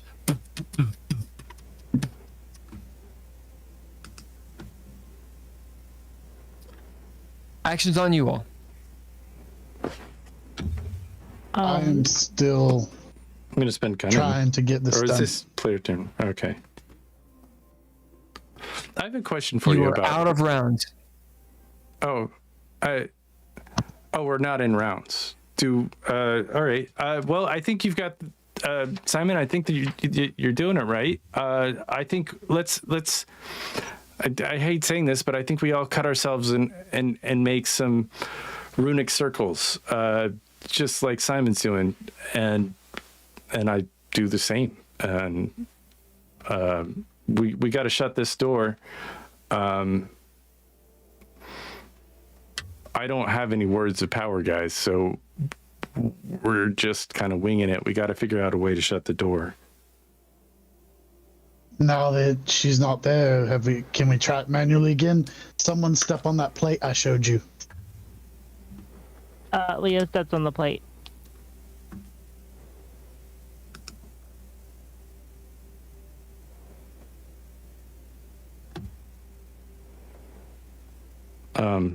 Well, Does anything happen?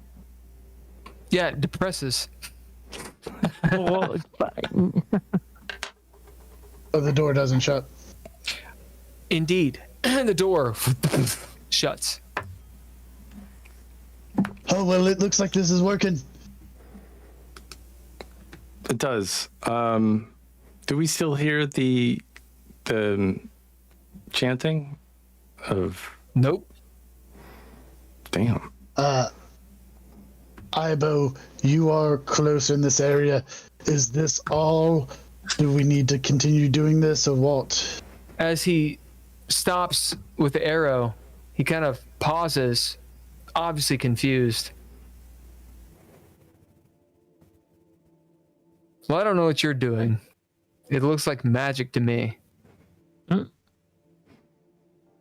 But she seems to have gone back to her grave to me. Yeah, let's just seal it up. I think we take the next few minutes to seal it up, and actually minute, because I actually gotta go. I think our way out is that way. So you just keep doing what you're doing, and I'm gonna make one more bid.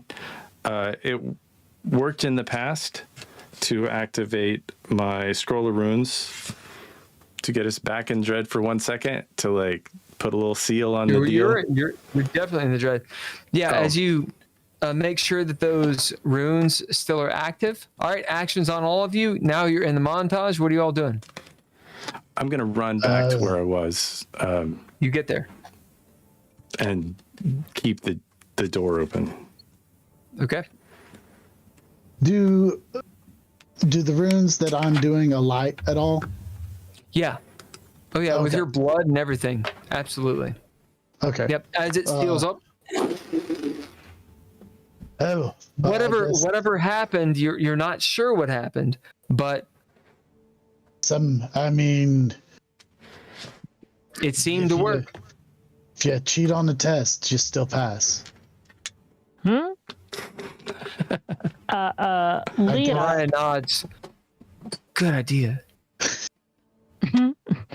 Leah will actually take another one of her grenades out and quickly sort of attach like a little string, or not string, but something. She'll attach something to the door somehow, so if the door opens again, the pin on the grenade will be pulled out. Okay. Go ahead and bid whatever you want, and that will happen. Improvised. Everyone make a note of that, so if we get stuck down there, we don't open the door out. Fair. All right. Actions on you all. I guess The only thing now is to try Nord's hole.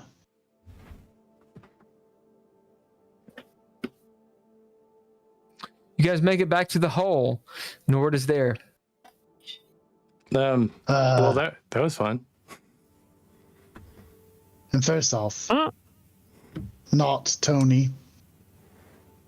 Are you just going to join everyone's side no matter what? At this point, yeah. Well, when the time comes, you and me may have some words. What are you gonna do? Kill me? Figure some way to stop you. Fry me? I think we just have Tony go first. I think he volunteered. Good job getting out. Are you just real quick? Are you on against Loretta Levine? We're all on the same page here. We're against that, right? Yeah. I mean, Oh, yeah, I think, totally against it. I think Onus doesn't like Loretta. Yeah. Onus is great. I serve Onus. I serve Onus. Good. Yeah. Some others. All right, what do you all do? Well, I guess we all start going down the hole. Wait, we should come up with a plan. I don't know how to. Let's. I feel like we should say what we know about her, and you know, if there's any weakness, or if there's anything that we know about the past. I mean, you're a resource, Tony. What do you know anything about Loretta from your days of being a security guard? Or being a local, at least? Or what about you, Simon? Do you know anything about her?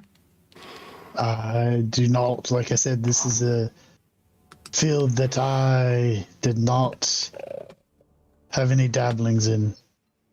I think she's pretty great. What?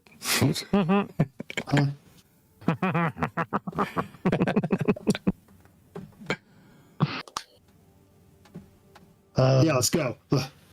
In all fairness, we haven't known a lot about any of these people, but we've gone in, we've caused chaos, and we've stopped whatever they were doing. I don't know how much it takes, but I think just disrupting it is enough to get the job done. I'll take a bump of Coke. My last one, I think. Ibo, I know you have a lot of, well, you're more from this realm. Does that sound about accurate? What is that? That if we just disrupt it, I mean, this stuff, I think, would probably take a lot of focus, and just going in and causing chaos. We've stopped 2 rituals already by going in and causing chaos. It's true. But you know, what about if we try to push her into the gloaming? Like if we try to push her somehow from our side to their side. What do you think about that as an idea? Which side was she? Well, she was on our side. She's in the gloaming. So if we try to push her back from this side, then she'd be on the other side, and then she'd be like disintegrating. But I did notice Unless she put it up there herself. She well, I mean, she didn't make the gloaming. I don't think she made the gloaming. She definitely didn't. But if she's the one who made that portal, she may be able to cross back and forth. I don't think she did. I mean, I think the portals were here, or maybe they weren't. I don't know. But she definitely did magic across the portal. So like the As you guys come to a crossroads and you start trying to figure out what to do, how to proceed down this hole, Leah is already starting to go down it. Nord is going on, Nord sense, and the rest of you are talking. Mariah and Leah will actually be down in the hole. Let's take a 5-minute break. Or 10-minute break. Yeah. sounds good. Use El Bano, do what you gotta, and we'll finish this up. Right. This is DreadLore. We've been playing DreadLore's The Red Writ. We do every Monday. And our cast is Bill Bunkum, Andrea Elliott-Johnson, Daniel Holker, Drizzle, and Ken Howl. All lowercase letters as the music, as well as Mr. Interrupt. And our Patreons are Tim Roberts, Daniel Holker, Nostalgic, and Natalia Cline. Couchfire Media brings production. And Soiree Blay Productions does everything else. Please stay tuned for more The Red Writ.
Good Hulk, are you gonna lead us evening.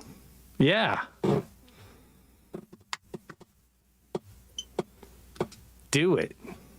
That's what you get for blasting people with a bunch of information and then starting. See, it doesn't work. It doesn't work, sir. And you're like, ooh, here's what I fucking did. Motherfucker. So I expect this to be a fun part 2 of the Red Writ. The red. I feel like I If said you the guys Red Writ a don't bunch of know, times. if you guys don't know, we are Hulker. We are DreadLore. We are a role-playing system where we use our character traits to gain a bit of control over the fiction. If a task is opposed and particularly difficult, they might have to throw down. Throw down. To throw down. Tonight's game is the Red Writ. Oh, The Red red. Red. The people you see here, with the exception of one, are players. The other one is the arbiter.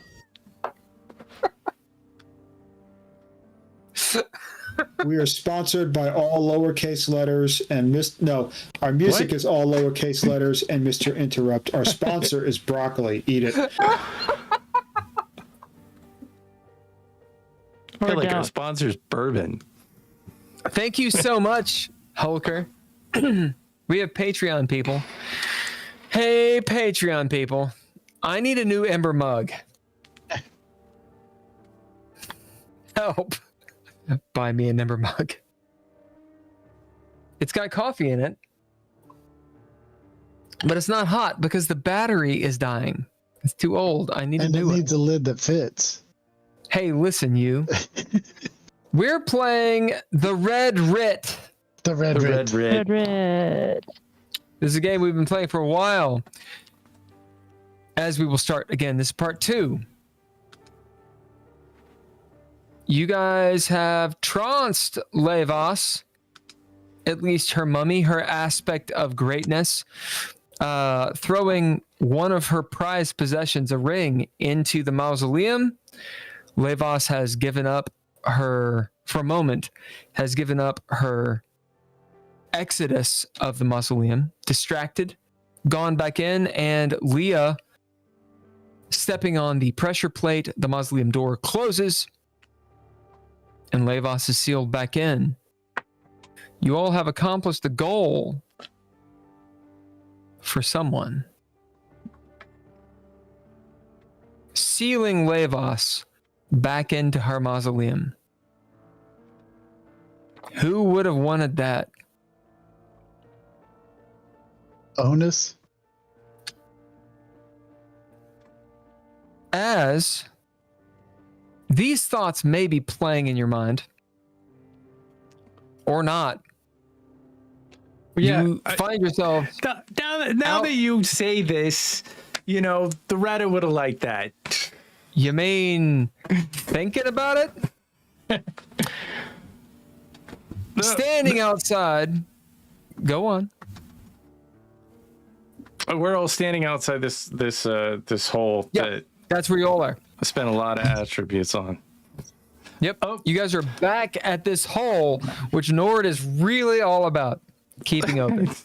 I don't. Although, In the hole. to Nord's credit, it is the only, as far as you know, the only passage back into the place that Loretta Levon and her fell circle of doom is actually at. So, yeah, that's where you are. Actions on you, it's a montage. In the event you have any advancements, you can spend them. So, can Rebecca, just give me the key. I mean, just. I'm not giving you the key. This is my key. I get to use this key. She gave it to me. If you want it, as you see her like hide it, you're gonna have to get it. Oh, I'm gonna get it. I was thinking maybe we did the wrong thing. What? Well, I mean, Okay. think about. Let's revisit this whole idea as I'm working on my circles, trying to keep this ground from caving in, because that's what I do now. It's my life goal.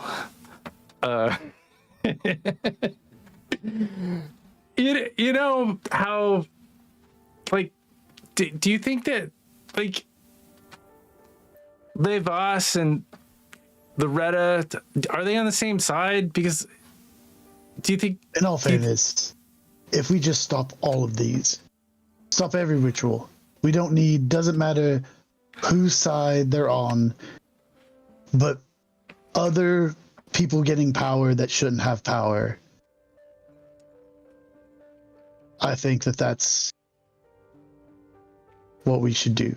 Keep the balance. stop equal all the power? with nobody having any power. A vote. I guess. What do you think, Mariah? Stop. Like what Simon said. Is that good? Mariah looks at you like a 15-year-old who's asked by like a 40-something what to do. She's like, really, dude? He's on a lot of drugs. I've done a lot of drugs. Like, I'm on a She looks around since you're giving Mariah the narrative, as she's like looking around. I mean, shit. That was bad. She was bad, She right? She looks over at Ibo, who kind of like shrugs. I mean, I hate to say it, but Detroit sucks. She looks over at Leah. Yeah, there's I mean, Mom, you wanted to leave and find a place that was better off? I mean, you see her kind of like thinking like a teenager would. I'm sorry. You know, cult rituals weren't exactly on the travel destination, itinerary list. Detroit's a nice And she city. kind of shrugs. I mean, honestly, like,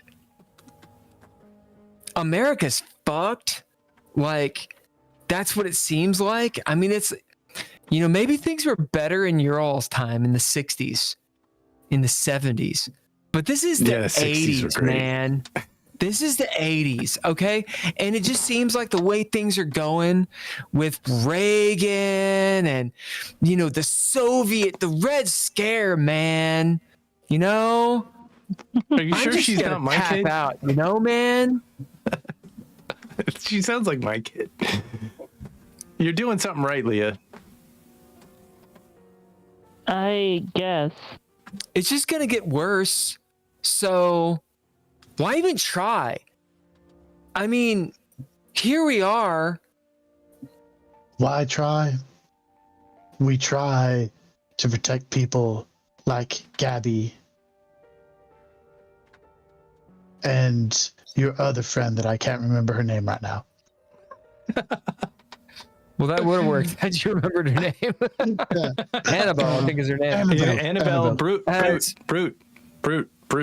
To protect those and to protect people like you. That's why we try.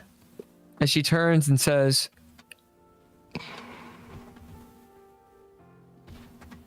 Simon, I know you want to try, but sometimes from what I've learned,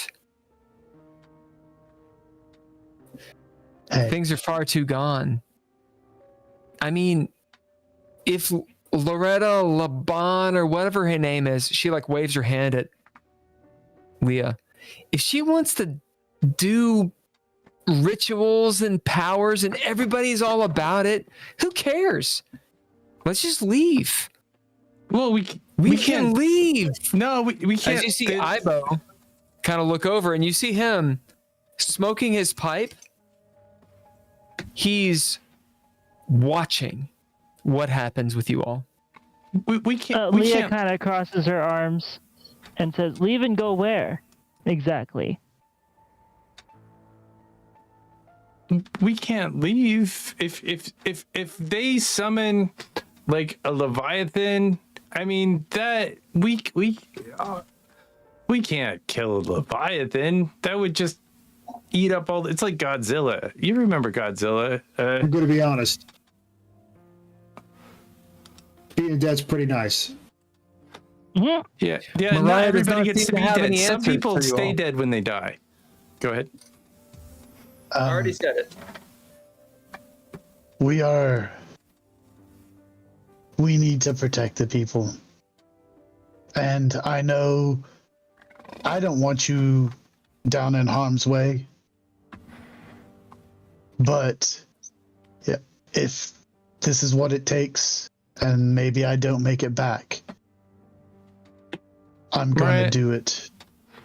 Don't listen to any of them. The world is about knowledge. It doesn't matter. You know, you lose some, you win some, but the more you know, the more you figure out, the more you play, the more you try and care and find something to love, the better off you are. You know, we're in a bad way, but you know, what else are we gonna do?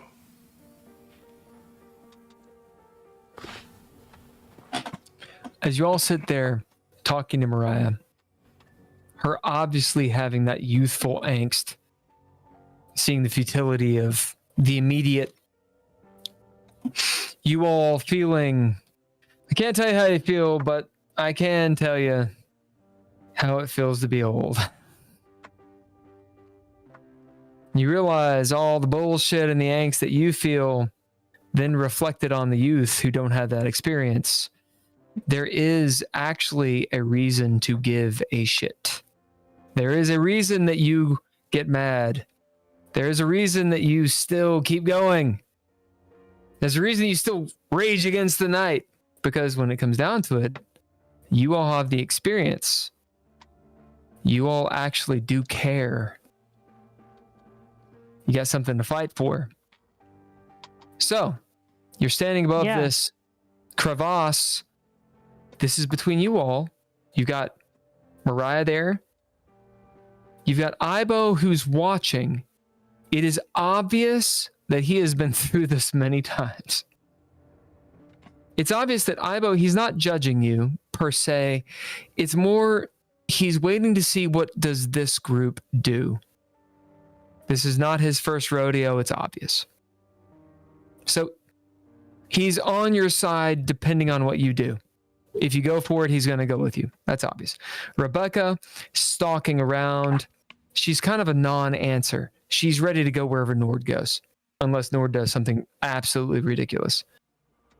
Mariah has shown you You have the option of walking away, but it's pretty obvious that all of you are invested in what happens here.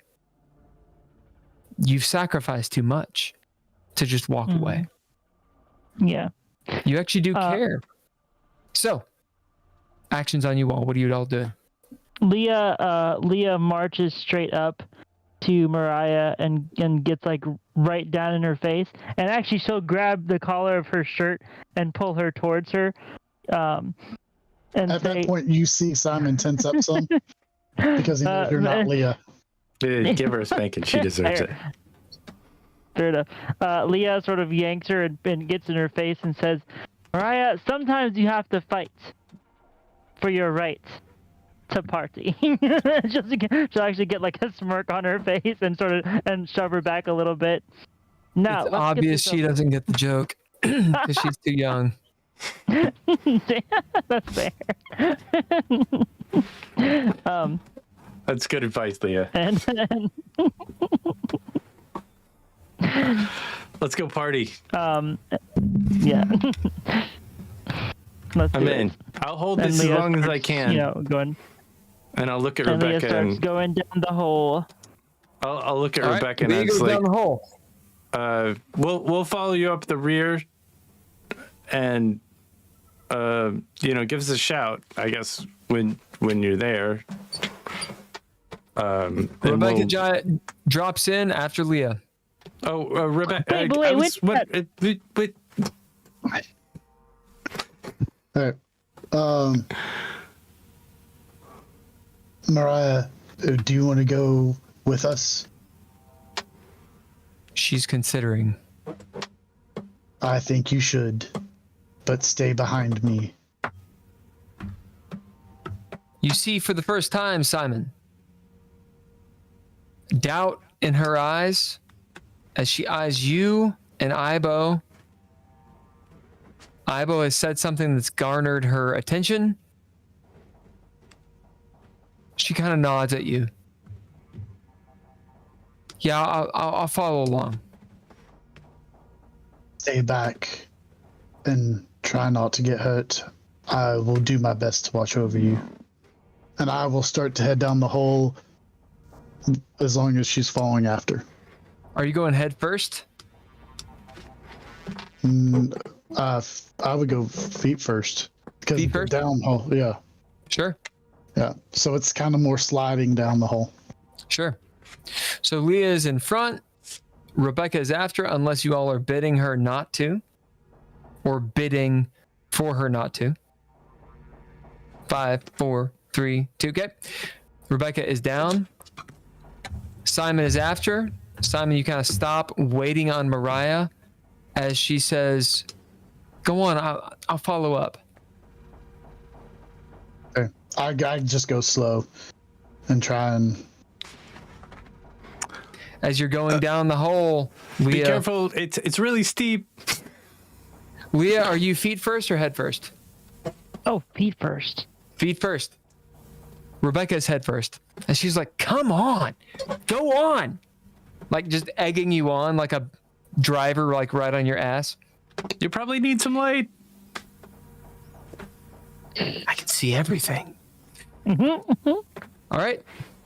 Tony and Nord. Tony, after you. Ibo, after you. I'm just going to hold this as steady as possible until everybody's down, and I guess I'll go down last. Yes. Yeah. It'll only hold a few minutes, I think. I don't know. But it's just good that I keep doing this, I think. Yeah, okay. Okay, I'll go through, and I can serve on the other side. Head or feet? Feet first.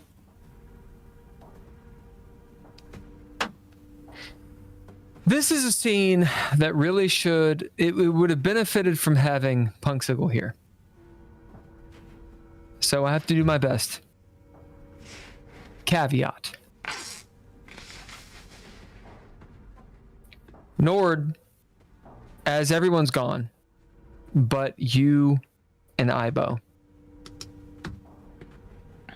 Describe what you're doing. just kind of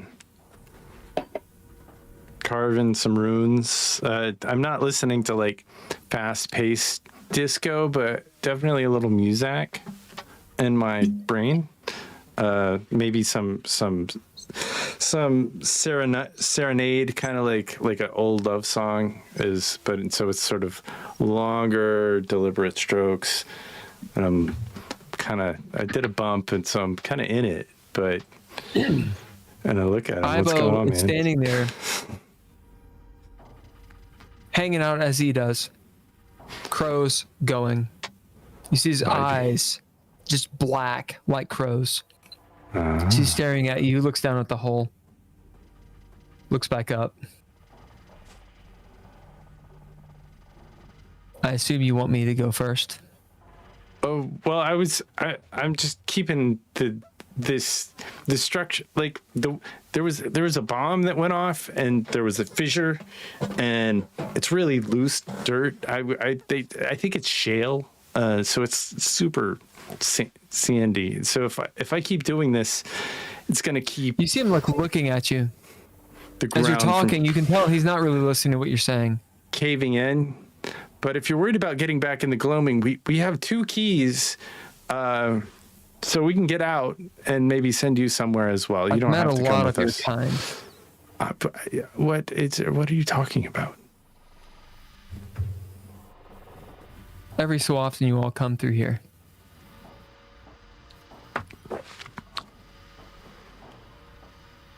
We've been in and out of here a couple of times. It's not a place I want to be. The place I live in, there's no magic. You know, we have television and Hollywood. There's always magic. There's always science and alchemy, however you want to say it. They did put some people on the moon before with a spaceship. 3 points. I met you. What? Not you, but I met you. Me? I don't know you.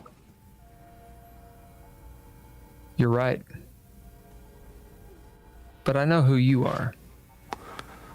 You see him like packing his pipe again. People still going down the hole. Nord, there's a sense of whatever Ibo is. Mariah's still there. Mariah, you should probably go in, go on and follow Simon. He's a good man, and I know you guys connect on a lot of different levels, and everything is weird all the time. But you know, it's like I don't know much. You know who you are, but when you trust somebody, there's someone who wants to win. Well, or die trying. I mean, it's really justice is what I want. And when I see as many people die needlessly for no fucking reason, no reason. I mean, to be sacrificed to gods, it is intolerable. And we're just pawns, sure. Playing a game or whatever. I don't really know much about this. Is all new to me. I've been studying this all my life, and it was fiction. It was not real. But what made it real was the blood and the death and the destruction and the needlessness. I mean, it's not a world that I want to live in. I want to live in where it's in books and it's not real.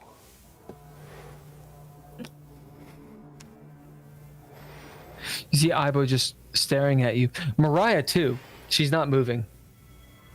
But I travel the world because I want to know. I want to understand why people do the things they do. I want to understand what the point of all of this is. I never could have imagined there's another realm. This is. I mean, I've embraced it, but my life needs to be in a library. That's where I want to be to understand the way things work. I'm not an adventurer. I mean, yeah, I do lots of drugs and I zing and zang and zap and all of that stuff, but You know, it's when people are being needlessly murdered for no reason, that's when you stand up and do something. You see Ibo just sitting there with his swords and whatnot, his bow hanging on his back, waiting for you to finish. Mariah, being a teenager, is just sort of looking back and forth between you two. As you see the magical energy moving. Nord, what do you bid to keep this fissure open? I'm going to bid touch by the veil to activate my scroll of runes. You do recharge the runes as they mend themselves and the hole stays open. The fissure stays open. Look, so it doesn't crush your friends. We don't have a lot of time. And I think Simon was right. Our world isn't ready for gods, not real gods. I mean, everybody says they listen to gods and they do all these things based on gods, but I don't think they hear it. I think they're just doing it to do it. But I'd rather be in that world where gods are pretend. So why don't you go back there? I'm waiting for you. I'm going to follow my friends, but I'm giving them time. And I'm putting myself at risk. This cave will probably cave in. I'm not good at this. I don't know if you think I'm some big magician, but this is the first bit of magic that I ever did. And you know what made it work? It was this, and I pull out like a patch of something. This made it work. It was the chemical. It was a balance. It was a connection of different things. Magic is just it's just technology you don't understand. Kind of nods. I can keep this fissure open for you.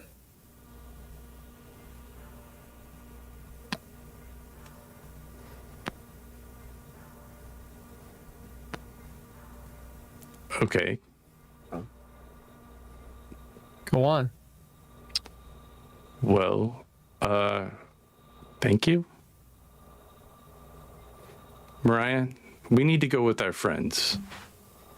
Mariah kind of looks at we're not, we get our strength from our friends, and without them we're alone, and I've been alone most of my life. And Mariah looks up at you as she sort of looks back and forth. After you've said all that you've said, you see something cross in front of her eyes.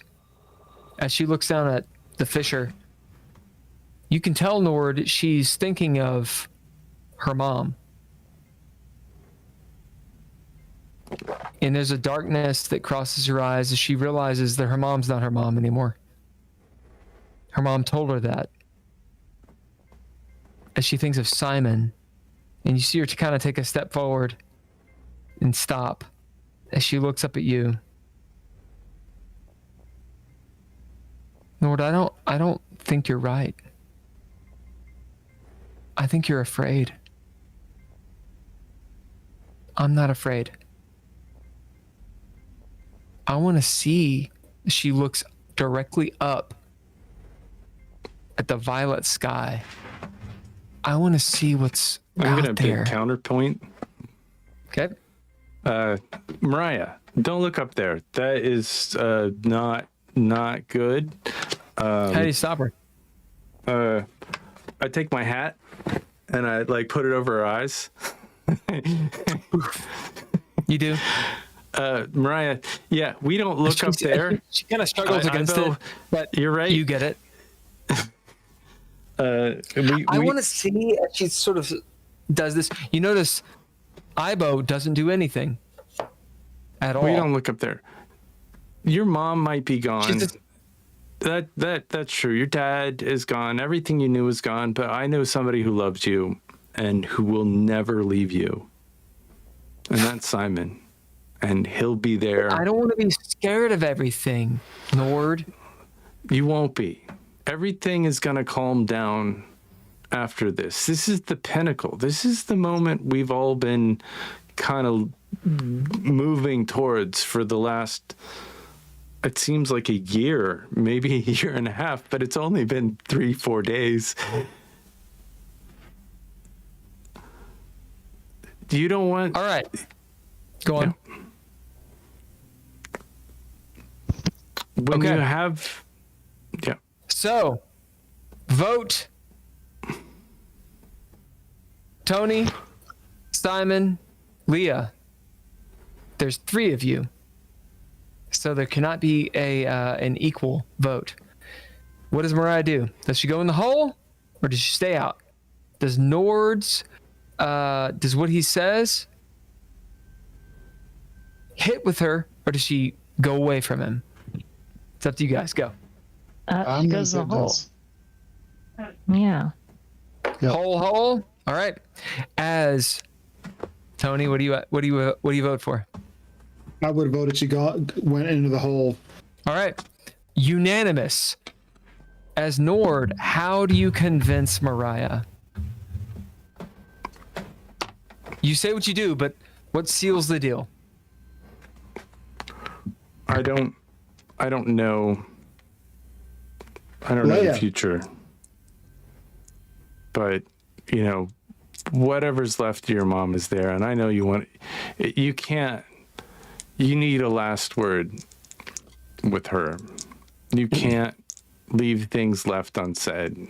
You'll think about this for the rest of your She life. starts crying and she hugs you, Nord, around the waist. 15 years old. She's a little taller. And you feel her heaving against you as you realize her heart has hardened so much in the last 3 days / 1 year. But you've reached her. As she nods, and as she goes into the fissure, there's a moment where she looks over at Ibo, who hasn't moved, still smoking, watching her. She gives her a little nod. It's hard to know what that means. Is it a confirmation? Okay, that's your choice. Is it I'll see you later? You don't know. He does nothing else as Mariah goes into the fissure. And it's you and Ibo. Ivo, Ibo looks. Go on. you know, you do something with this girl now, she'll remember you and she'll want to hang out. And she'll want to do great things, bigger things than I'll ever do. But, you know, you just stay up here at the top and let us do whatever it is, she'll forget you. And who knows where she'll be. You want to be a memory, don't you? It's not about that. No, Nord. I don't know. Okay. Well, she's going to do amazing things. I've wasted my whole life. I hope to put her on the right direction. No, If you've this is all, it. as Ibo will talk, he says, you've all done amazing things, more than you probably ever thought you would. And I'll follow behind. We'll close this fissure behind us. Because we don't want something from the gloaming getting into wherever you all are from. I can keep it open behind me. So stop what you're doing and head in. All right. Well, I'll move as fast as I can. Don't worry about it. And I'll get down. All right. Thanks, sir. As Nord, you start in. A few moments later, the tunnel, the fissure, fills with mist as you see Ibo behind you. The fissure closing behind him. As Nord, I'm going to give you a choice. Okay? You ready? Yeah. You can make a sanity roll. The threshold is very high. Legendary high, actually. Sanity roll means you understand something. It means Nord is beyond the realms. If you don't do the sanity roll, you will gain something very beneficial for this campaign. If you do the sanity roll, and you succeed, you're in the realms. It's up to you. Well, 10 seconds. there are things that we're not supposed to do. And seeing beyond is not my goal. The goal is right here and right now. So I'm not going to roll. Okay. As you move down, you see the Fisher clothes. Nord, you get to gift something to your fellow players. Roll a d4. No. That's a 2. But I'm going to spend it for proficiency to change that. Just because. I got some. Can also do breath if you want to go limbo. I rolled a 2 again. Andrea's like, no. One more. I got a 4. All right. Everyone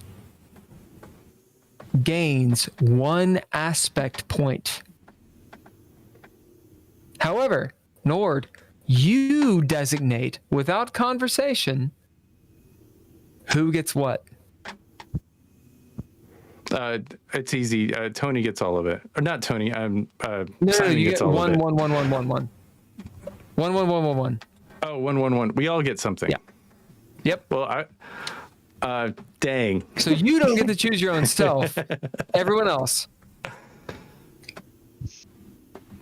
What does Tony get? Tony gets a heartbeat. He gets life back. Brawn, wits, mind, or grace? 5, 4, 3, 2, 1. Do it. Tell him. Mind. Okay.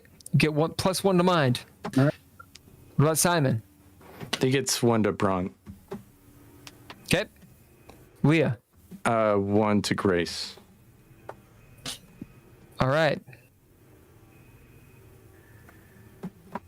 You get to choose your own. Well, I would like to have my mind dice back. Okay. So that's wonderful. What are you guys at? Anyone go over 6? No. Okay. Your aspect raised that much. So if you got a brawn or a mind, that means your plot armor just went up. Okay. Okay. If you got wits or grace, your cunning just went up. Mark it. New scene.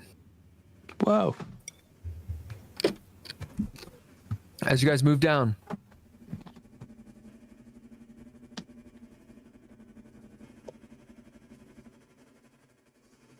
Leah, you were first. You move For into what? the fissure. You see this jagged fissure opening. Into it, this wide round room. It's opaque with energy, magical energy, fluxing. But you can sort of see through. There's some beds, looks like 6, 3 on either side. This roundish room.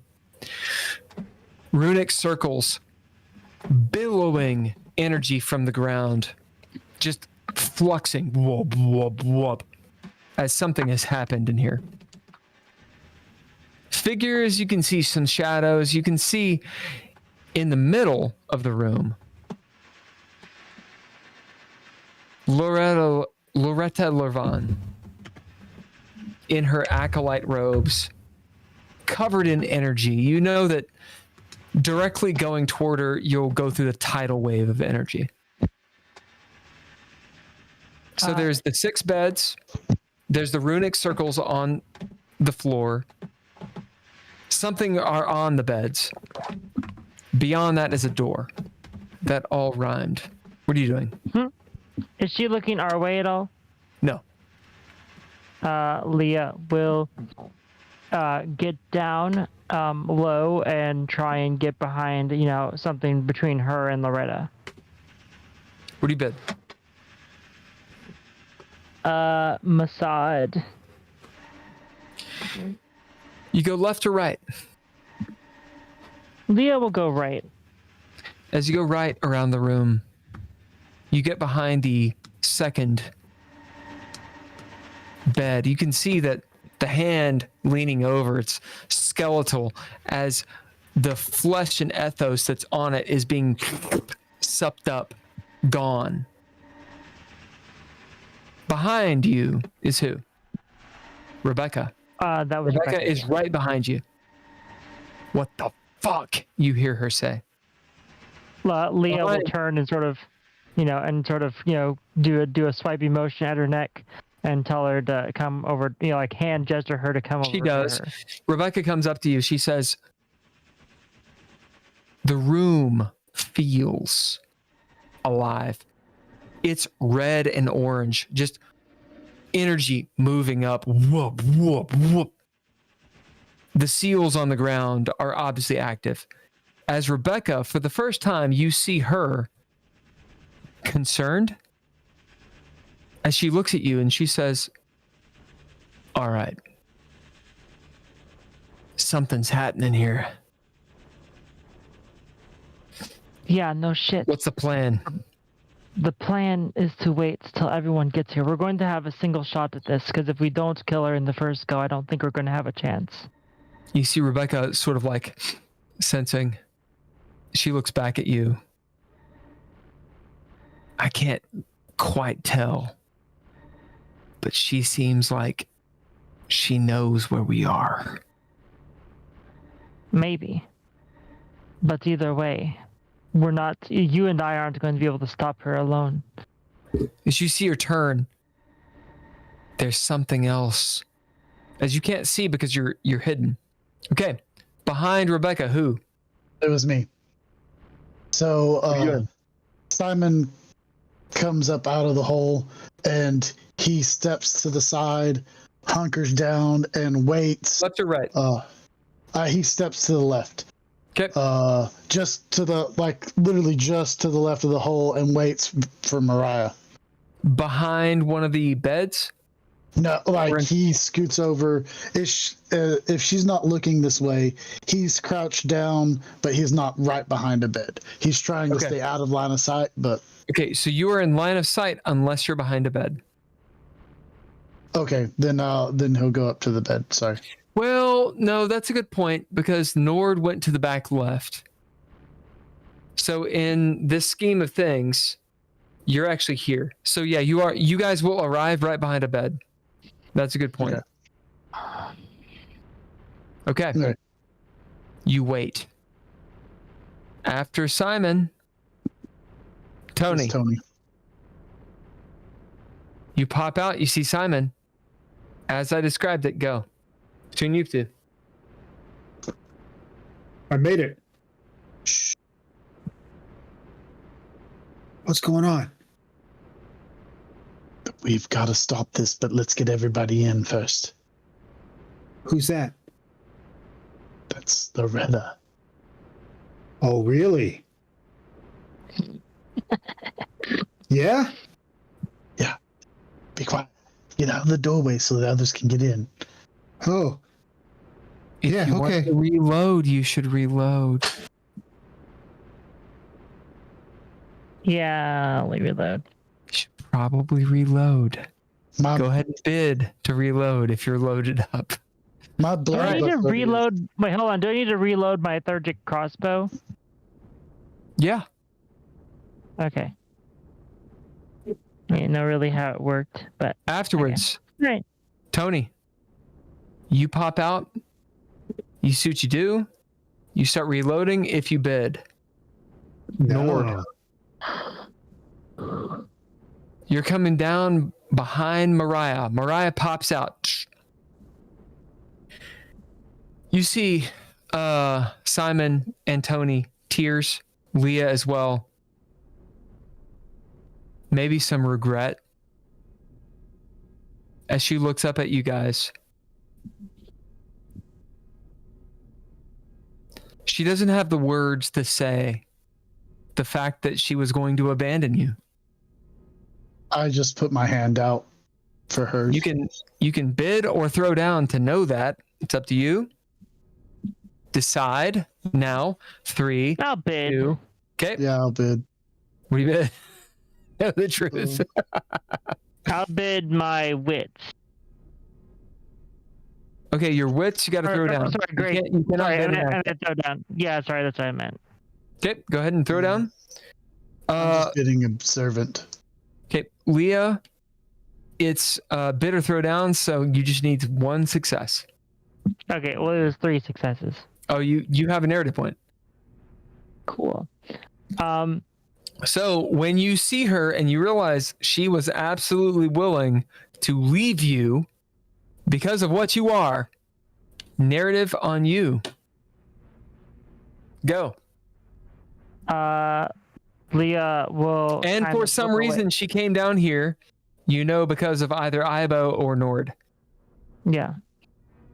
Leah will look away from her for a second, and then look back and give her like a short and slow nod, just sort of like, I understand.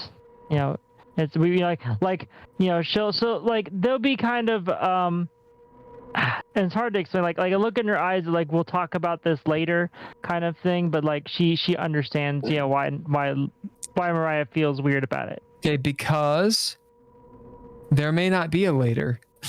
Not true. Yeah, fair enough. You have to describe it. At the very least, was it Ibo or Nord that convinced her?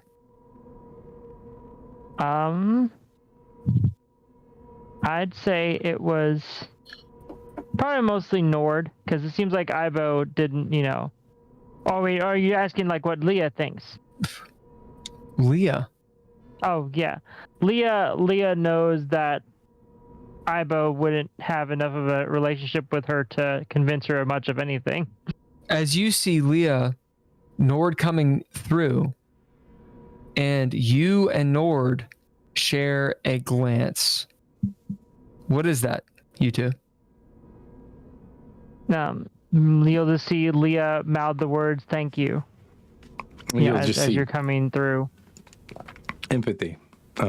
Just like, oh fuck. Just fuck. Simon, same thing for you. As Mariah shares this intense glance with her mother, and then Nord coming through, what is it for you? Because you see her she does look at you. Yeah. I just put, like I said, I put my hand out. She grabs it. And I'm like, and it's a shake. Say you're here. Simon, you will know she was going to leave. She was going to abandon you. Yeah. But And everyone. And then Nord comes through, and you can tell that Nord is the reason he convinced her not to. As you see her sort of look at you all and nod. I whisper, you're here now.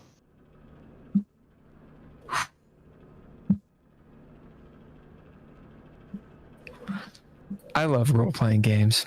Okay. As Ibo comes through, the fissure closes.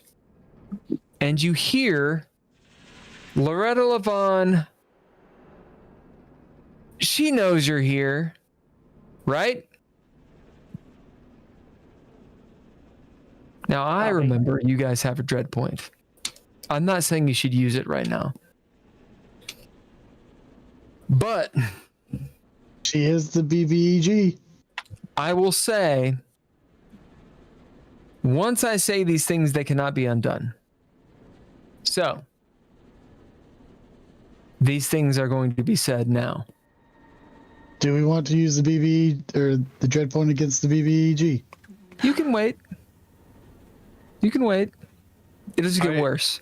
I don't know if we need to do it, but when I step in, I'm gonna everybody's hiding behind there, and I'm gonna attract everybody. I'm gonna step in, but I'm not gonna conceal myself, and I'm gonna bid something really stupid that I definitely should not bid, which is greater break to take my focus from burning to luminous, and I'd be like, Loretta, hey, Describe it. and I got like little like I probably Describe this the whole time because scene. I've done it too many The whole times. scene. Go. The whole scene. Do it. I have a static electricity and I'm trying to like distract from them. So I'm glowing. I step out into the middle of the room way away from them because I know that she has an area of influence. I don't think Lavas was too happy with what you were doing, taking we were gonna come with her, I think, but we thought she'd be better off sleeping because you don't want to wake up gods. Gods are bad to wake up. Nor as you do this, Loretta Levon turns and focuses on you. Tony, roll me a d4.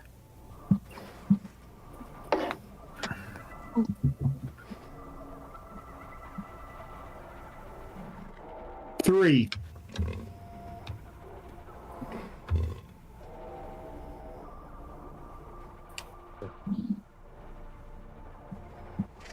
And while I'm luminous, I'm going to put my camera on auto flicker, so it's strobing. Well, oh, go ahead. you can start to do that, but you've already sort of started your action. Yeah. As you see, as Nord, you're starting to like fondle with your camera and turn that on. Okay, mechanics down. Cunning. The fissure closes. In the room, you all see 6 desiccated or almost completely desiccated corpses. Based on the D4 that Tony just rolled, they're almost desiccated, almost sucked dry. There's a tinge. Those of you that have on your sheet a scroll of magicka, you gain something. If you have this, you gain something.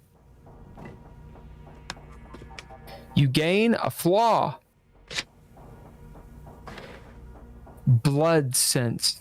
Ooh. And you gain a magical control of the scroll you wish. So if you only have one scroll, that's what it is. Starts at 1, we go to 2, 3, 4, etc. So you gain that trait. Those of you that do not have any magicka, you gain magical control. So you have a magic sense.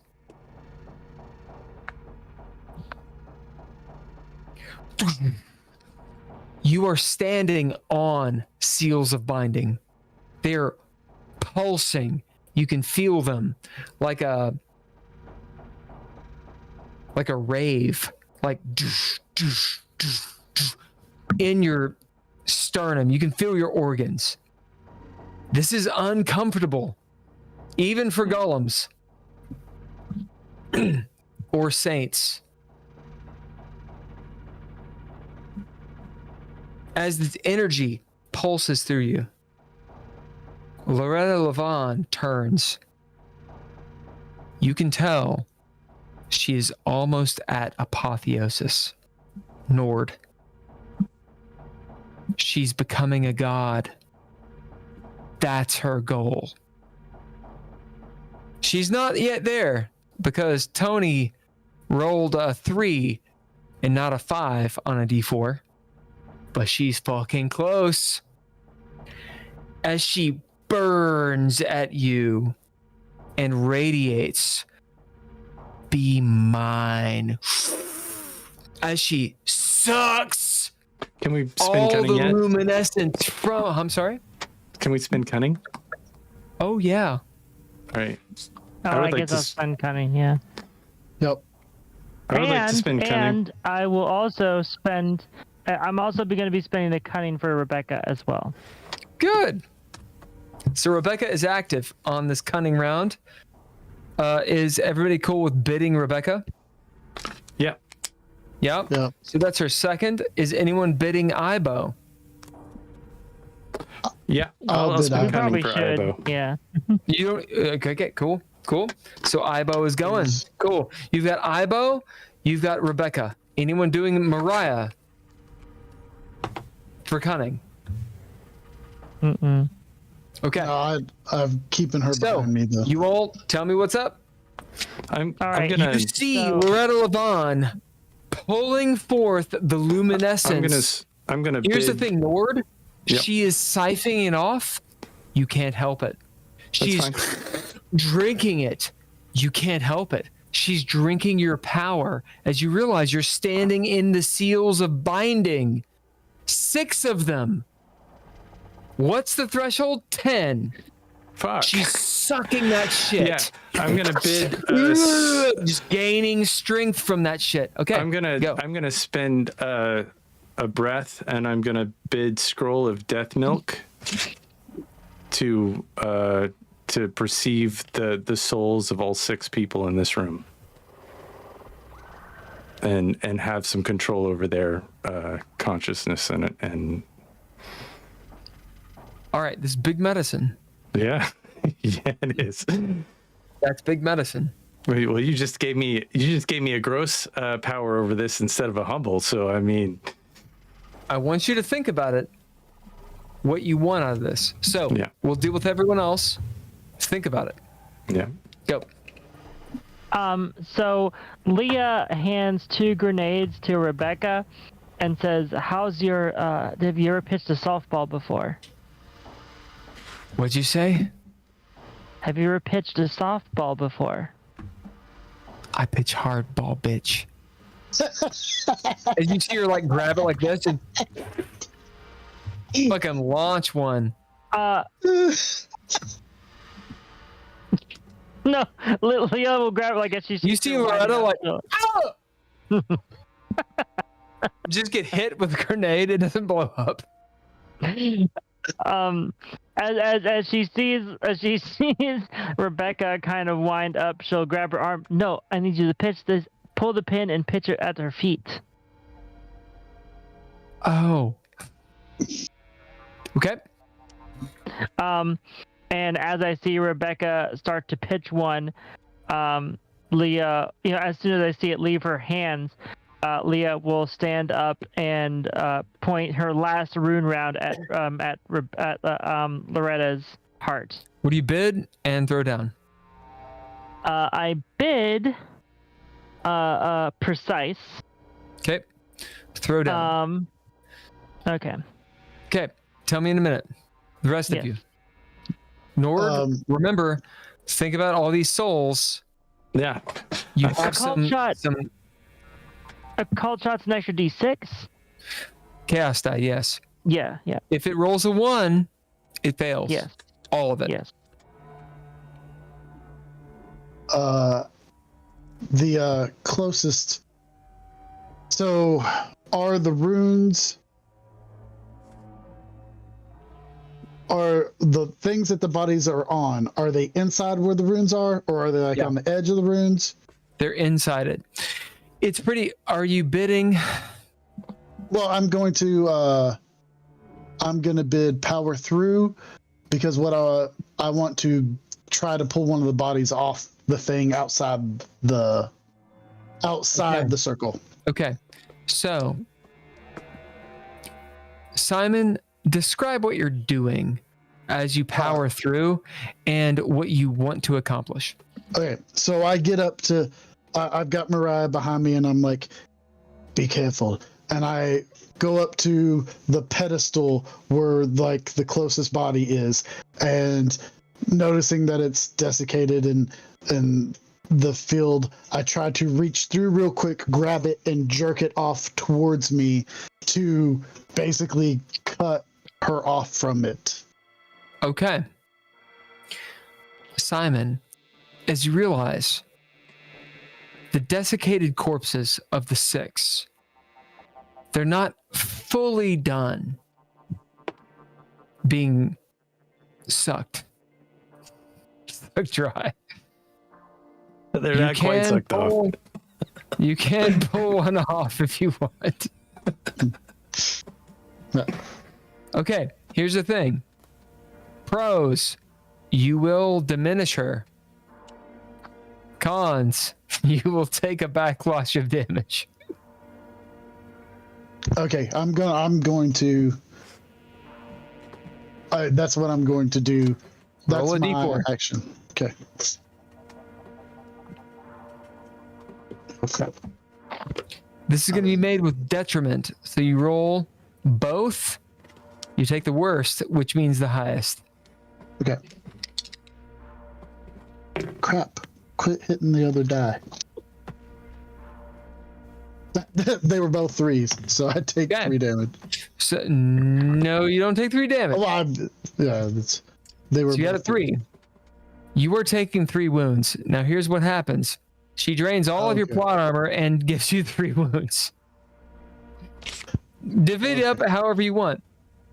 Here's the thing. Before you mark that down, Yeah. what it means is the stakes are, here's a threshold. The threshold is 5. Okay? If you fail, all your plot armor is gone, and you take 3 wounds. Okay. Okay? Go. So throw down to resist this. Okay. All right, Tony.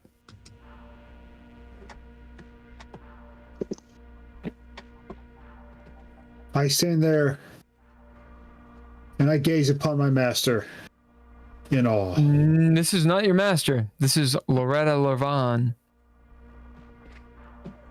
Your master says, kill her. Bonus, Oh, yeah. but Take her book. Give it to me. she's got a book. Oh, yeah. Take the box, too. You see there's like a cardboard box behind her with the book on it? Well, I want that book. I'll attempt to shoot. Good thing they All right. shouldn't have any boxes. What do you bid and what do you bid and throw down? All right, Nord, it's on you, sir. I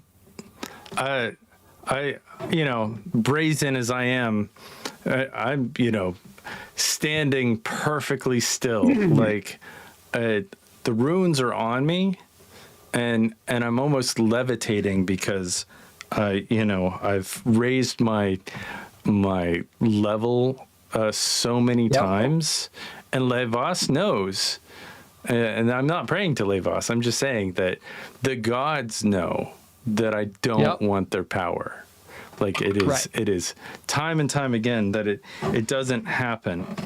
And so, I've got a mind over matter more than meets the eyes. I have this scent of colors that explains to me the inner essence of the souls in the room and their past regrets and ideas that they've made maybe some bad choices to get to this point. Worshipped certain things like money over exploitation, over personal. I got a 15.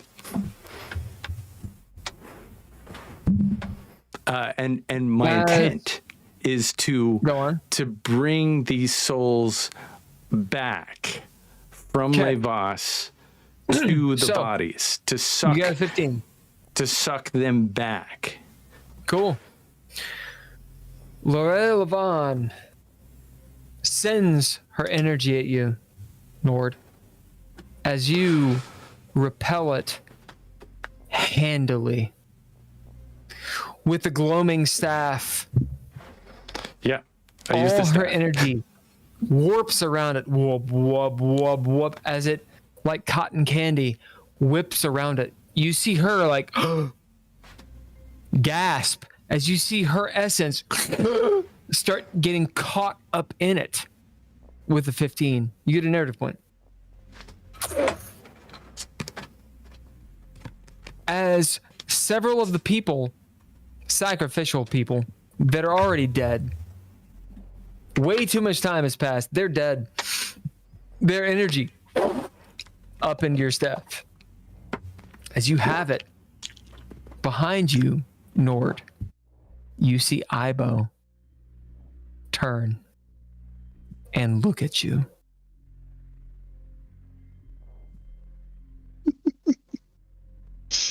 Look, man, you can have the staff. Oh no, you're concentrated, motherfucker.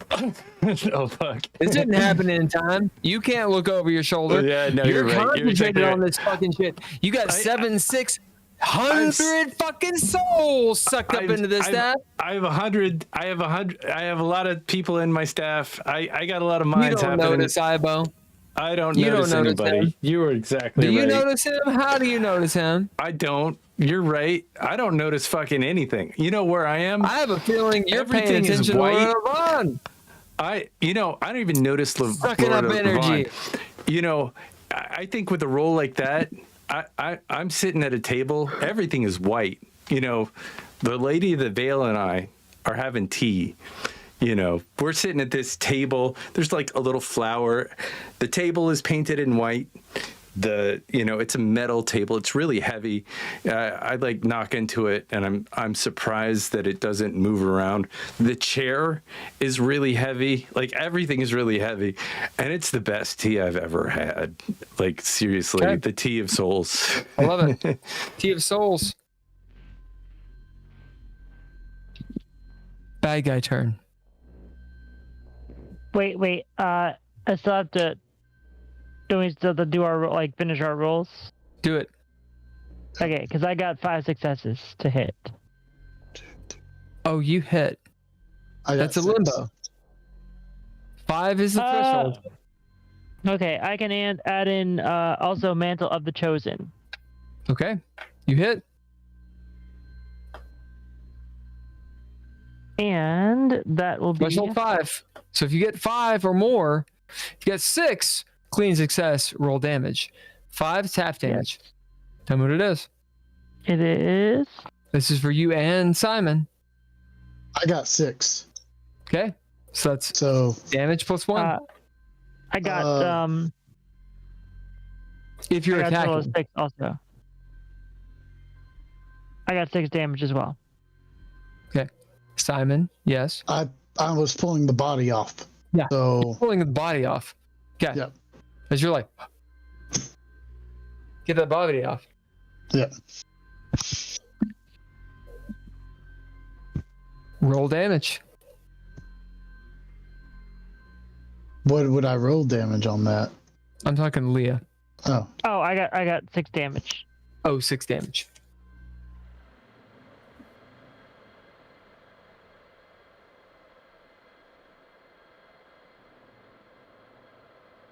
These are runic bullets, yeah? Yeah. Boom! As you see Loretta Levon take a hit. Ah! Blood spewing forth. As she's hurt, she kind of stumbles, looking up, sucking the soul out of Nord as you see her being sucked into Nord's staff. Meanwhile, Simon pulling off one of the bodies. Fuck you! About this time, that grenade should also be rolling to her feet. You mean, Rebecca. who's? Oh, Rebecca's? Rebecca. Yeah. Tossing. Roll damage. That was 3d6 plus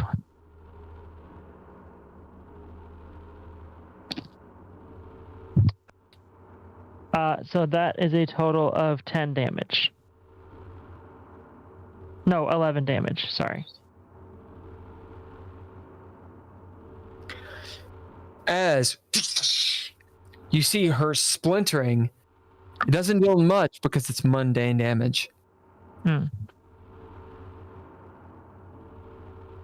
as the bad guy goes.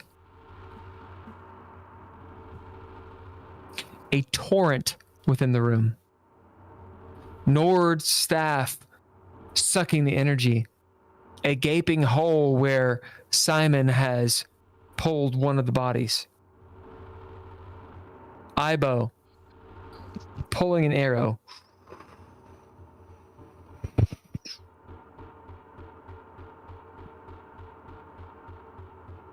All right.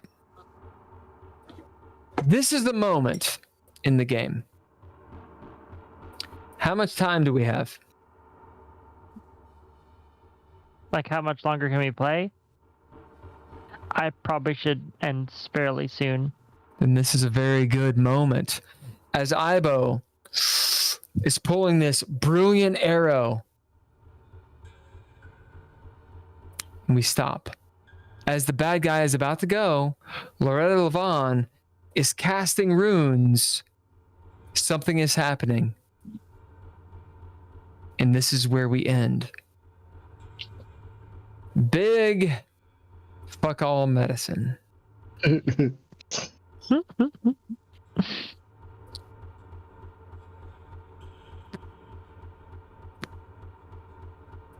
Hopefully next time we can have a Shandor.